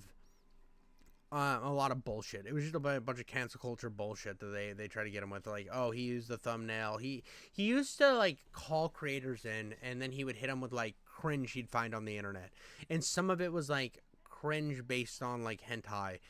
And it wasn't that he was making them watch hentai. It was just cringe, like, based off of it. And, I mean, creator in the left. That is me. Like, what are we talking about? I don't... Left. On the left of the screen would be me. And then Nuxanor is the blue-haired guy. Blue-haired guy is Nuxanor. And that is Thomas's sick of the heresy is in the middle. That's Thomas the Train, but as a guy from Warhammer. Let's get into this. Rip Duolingo Owl. May you rest in peace. Did you see the Asmongold NMP drama? Call that drama? That's adorable. I'll pull it up for you because I do have an opinion. Let's see if I can find it. Yeah, I literally can't find it. Oh yeah, here it is. Alright, so we're covering this drama in about 3 seconds, and then we'll move on to other things. So, this is what was said about him in the car. It's not working. Keep in mind, this is the dude that Hassan made watch terrorist propaganda. And he was just, like, chilling watching terrorist propaganda with Hassan. That's wild. And it's frozen. Other people end up suffering because of... Oh, I actually enjoy Nuxanor. At first, his voice kind of annoyed me. But I've grown to really like his flow. I actually really enjoy Nuxanor's. He's like Nuxtaku or Nuxanor. I don't know. I enjoy his. I enjoy him more than anybody else in the React commentary world. Of it, not Asmon. That guy does not give a fuck. Okay, but he should suffer. But he's never going to. I think he should. Why should he suffer though? Why? Because he's saying his opinion online. Because it's good not like. Why should he give a fuck? Why should somebody give a fuck if they're succeeding online? What about it makes it? Oh well, he doesn't agree with you. He has different opinion. He's willing to say what is actually is on his mind and not willing to censor himself for weird internet points. Good. That's good. The Roach King. He does not care. He should care. But he doesn't. Okay, but do you know? But.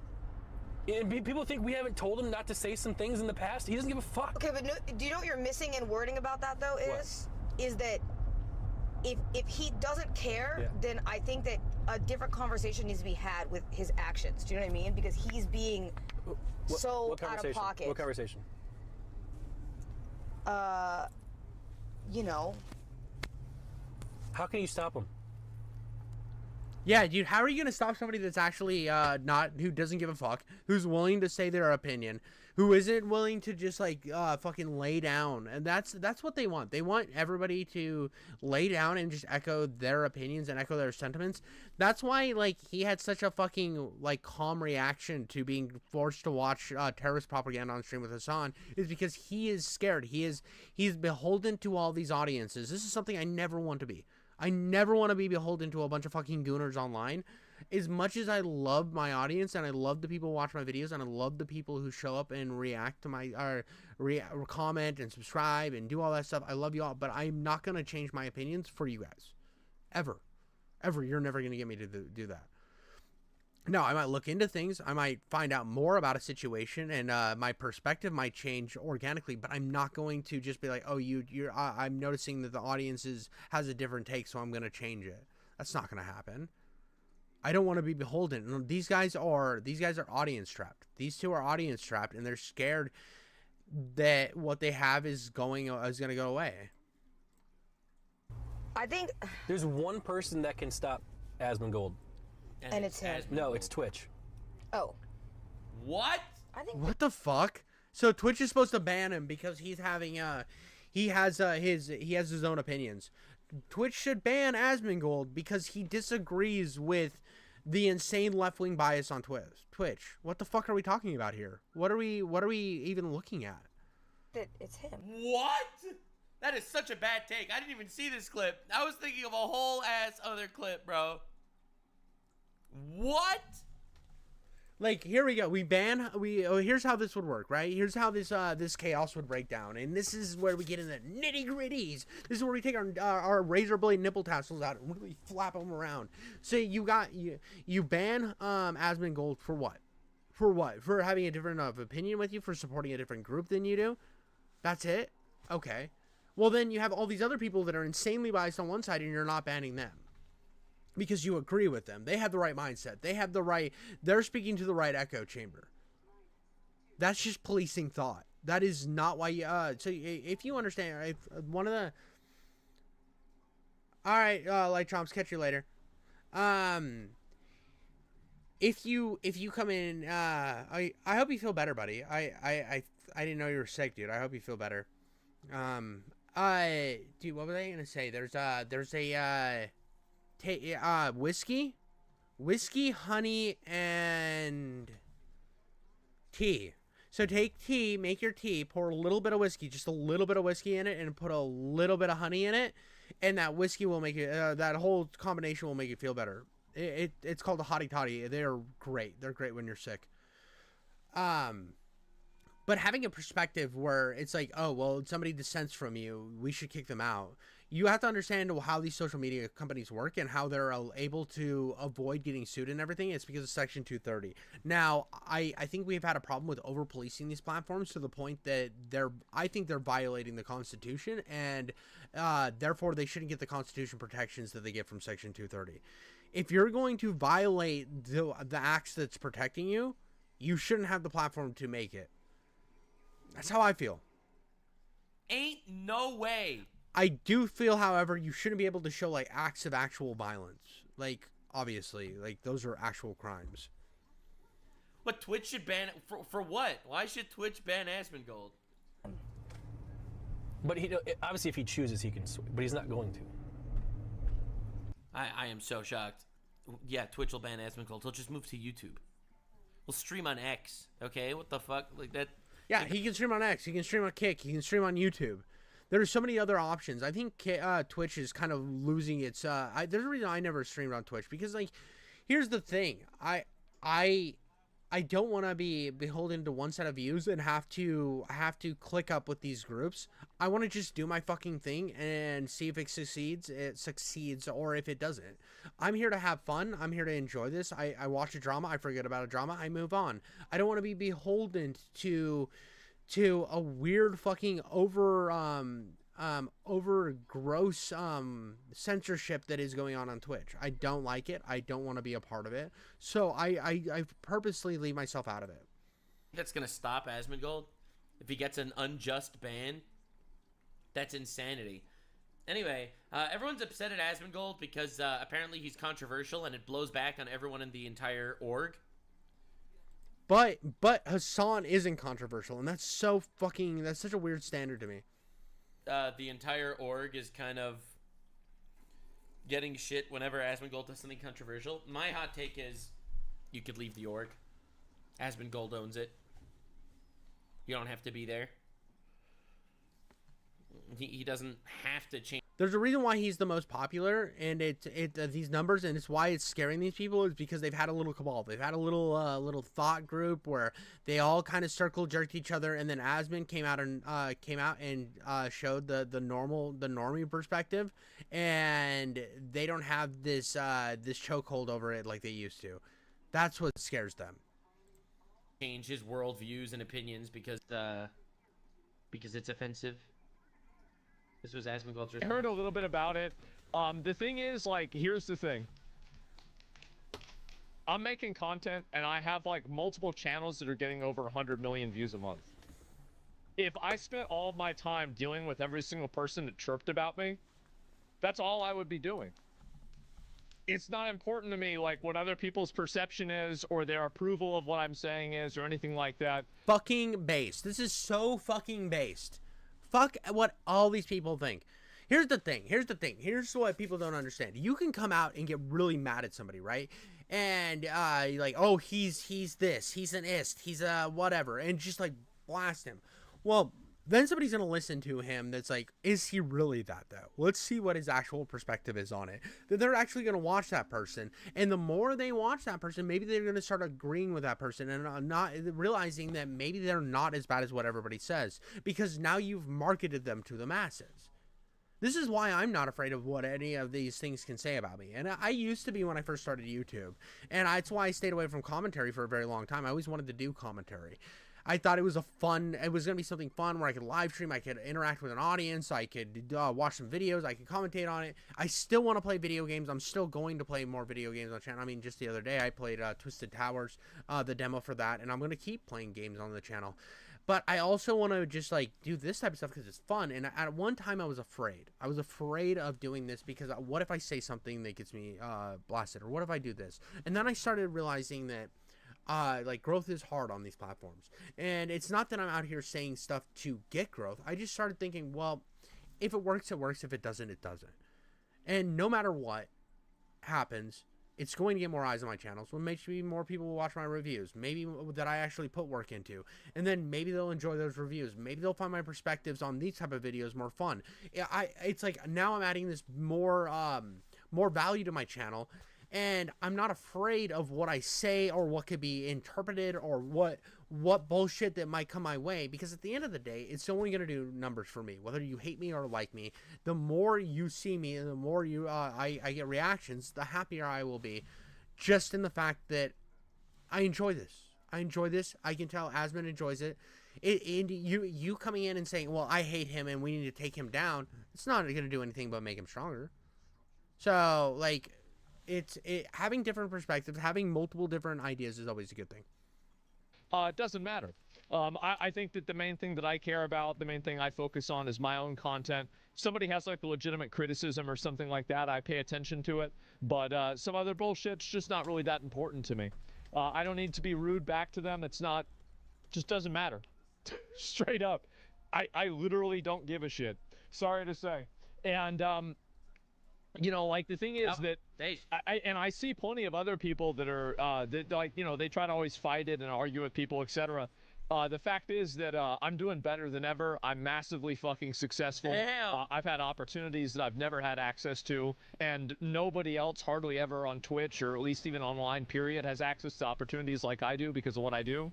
And so, and how well it does, and I think it's because of you guys. And so why do I want to waste your time dealing with people that are chirping about it? Who cares? Really, who cares? Unless it's funny, then what's the point? True. And so, yeah, it's that's it. You define your own success. Yeah, I do. And so it doesn't matter to me at all. And here's the difference between like somebody like Asmongold and like people like me or Nuxenor or whatever. Like, some of these people are just here to have fun, just here to enjoy the content and have fun with the content, compared to somebody like a David Jaffe or some of these people that take this shit way too fucking seriously. They think that it all lives and dies, and every drama you need to be a part of, and everything you need to be angry about and real passionate about. This is internet drama at the end of the day. This is internet content. We are putting content out there. People watch it. People don't watch it. We make more content. Eventually, you just keep going. You keep trucking along. You keep having fun. At the moment you're not having fun, in the moment that it's not resonating for you anymore, that's when you stop. Not for anybody else. Not because anybody else doesn't like you. You do this shit for you.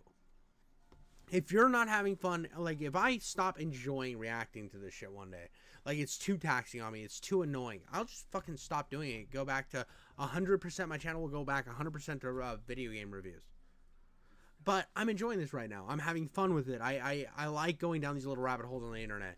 it to me, it's something that I enjoy, so I'm gonna keep doing it, whether I get pushback or not. I don't care. This is my channel. I do what the fuck I want when I want.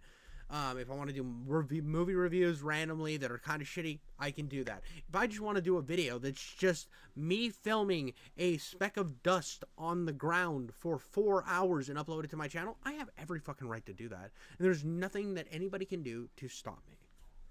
It's all about how much fun you're having at the end of the day. I mean, are you getting, is your dick getting hard? Are you spraying ropes? And if you're not, then why the fuck are you doing it? Why are you putting yourself through the pain? Yeah, I'll be honest. I agree. I literally just agree. I told a lot of people after I got into controversies. I told a lot of people, listen, you're a good friend, and I'd love to keep you as a good friend. If you don't want to associate with me publicly anymore, I will not be offended. And honestly, if my being controversial has blowback on you guys, that sucks, and I don't want that. So I have no problem. No problem being friends with people, but not necessarily publicly being friends with people. And that's super fair. I mean, one day if I get big and I have friends that are bigger, and then I get in a big controversy, I don't want that to blow back on other people. I mean, this at the end of the day, it's your content, you own it. It shouldn't be other people's responsibility. And I hate this guilty by association shit as well. Oh well, this guy got in trouble, and you're friends with whoever, so you're gonna get in trouble. Like, this is, and the only reason I brought up the thing with him and the guy who was critiquing Asmongold and the Hassan thing is because it was very topical to this situation. How he's willing to go after Asmongold, but he's not willing to go after Hassan, who literally had him watch terrorist propaganda. So if before you come at me and say, oh, well, it's hypocritical, I mean, that's different context. But this idea that it's like, oh well, you should attack so and so because they've collabed with me or this or that. It's like, yeah, I'm a different person. Their views and my views can be astronomically different. But at the end of the day, you shouldn't just be friends with people who agree with you on every single subject. That's weird and cringe. You should have a group of friends that disagree with you, willing to push back, have some actual discourse. But at the end of the day, you have common interests like video games or playing golf or hunting or fishing or doing whatever. There's different common things where you can agree with people on and enjoy. And the fact that people do this weird guilt by association thing, I've always hated it, and I hate the idea of it. I fully stand by that. Literally. Like, dude, I'm loving what I'm doing. I'm enjoying the hell out of my content. Yeah, I'm apparently controversial, and it's my decision. And people were saying China. No. I think they meant Senna. No, I saw like a title of it, but I didn't even watch the clip. I don't give a shit. But yeah, anyway, we'll look at that later on, maybe. Actually, you know what? No, we won't. Don't give a shit. Yeah, all right. Yeah, that's like a nothing burger drama. Listen, if Asmongold is that evil and dangerous, then leave. Then don't be his friend. Yeah, don't associate him with them. Plain and simple. The difference is they want to police what he's saying, and that's a problem. That's a problem. That shows the bias and then the inherent bias that has been on Twitch for a very long time, and how they didn't have pushbacks, and there wasn't really a marketplace of ideas. It was all who you know, who you were friends with, and now that there's somebody on Twitch that is showing that you can have a different perspective, it's opening the door for more people to have different perspectives, and that scares them because they won't have all the control. It's a control thing. It's not freedom of thought. It's a control tactic, and it's gross. Like, it's so stupid. People hate you and Asmon because you're controversial, meaning you say what you think. True, and I don't give a shit. I say what I think, and I don't really care, Margaret. Yeah, I don't care if I'm controversial. A lot of people don't want to be around controversial people, and that's respectful. I respect that, bro. Honestly, I respect people that don't want... I mean, I respect them, but they're still taint wagons. They can still be taint wagons in my head. Like, I mean, like, oh, it's like, oh, cool, dude, you're dropping me because of one drama. I mean, actually, I wouldn't be petty. I wouldn't care. I mean, it's still... it's one of those things where it's like, oh, well, it's different. Like if it's just like, oh, I saw there you're getting blasted on Twitter, so now we need to make a statement that, oh, I need to cut all the times. I hate that shit. I hate that shit. You would just reach out to me and say, I don't really want to associate. I don't want to really associate with you in terms of content anymore. These are my reasons why. I would super respect you for doing that. Super fucking respect you for doing that. Saying like, listen, you're a bit edgier than I like. You're a bit more cringe than I want to associate with. But I would still want to be friends with you. But I'm just not going to do content with you anymore. And I would be like, cool, that's understandable. I won't bring you up in videos anymore. I won't say anything about you. I will avoid talking about you. Because that, like, it's understandable because they're trying to make a career out of it. I'm not really trying to make a career out of it, but if I get big enough to where I'm making money on this, that would be fucking awesome. But it's this idea that it's like, I don't want to tear somebody else down because of their allegiance to me. And I can respect Nuxenor for feeling the same way. I mean, if you're having fun with your content, that should be your priority first and foremost, because that's what we're here to do. This shit isn't for anybody else other than the person who's making it at the end of the day. Yeah, we hope people are entertained by it. Yeah, we hope people watch it, but we're doing this for us. Every content creator is doing this for them. And nobody else matters when they're making their content. So whether you like it or not, really just doesn't matter as long as we're having fun with it. To publicly be associated with me. This is your job. It's your career on the internet, trying to make a living. You don't, and if you're playing video games, why get the extra heat of being friends with somebody that's controversial? I completely get that. They hate you because you call it as you see it.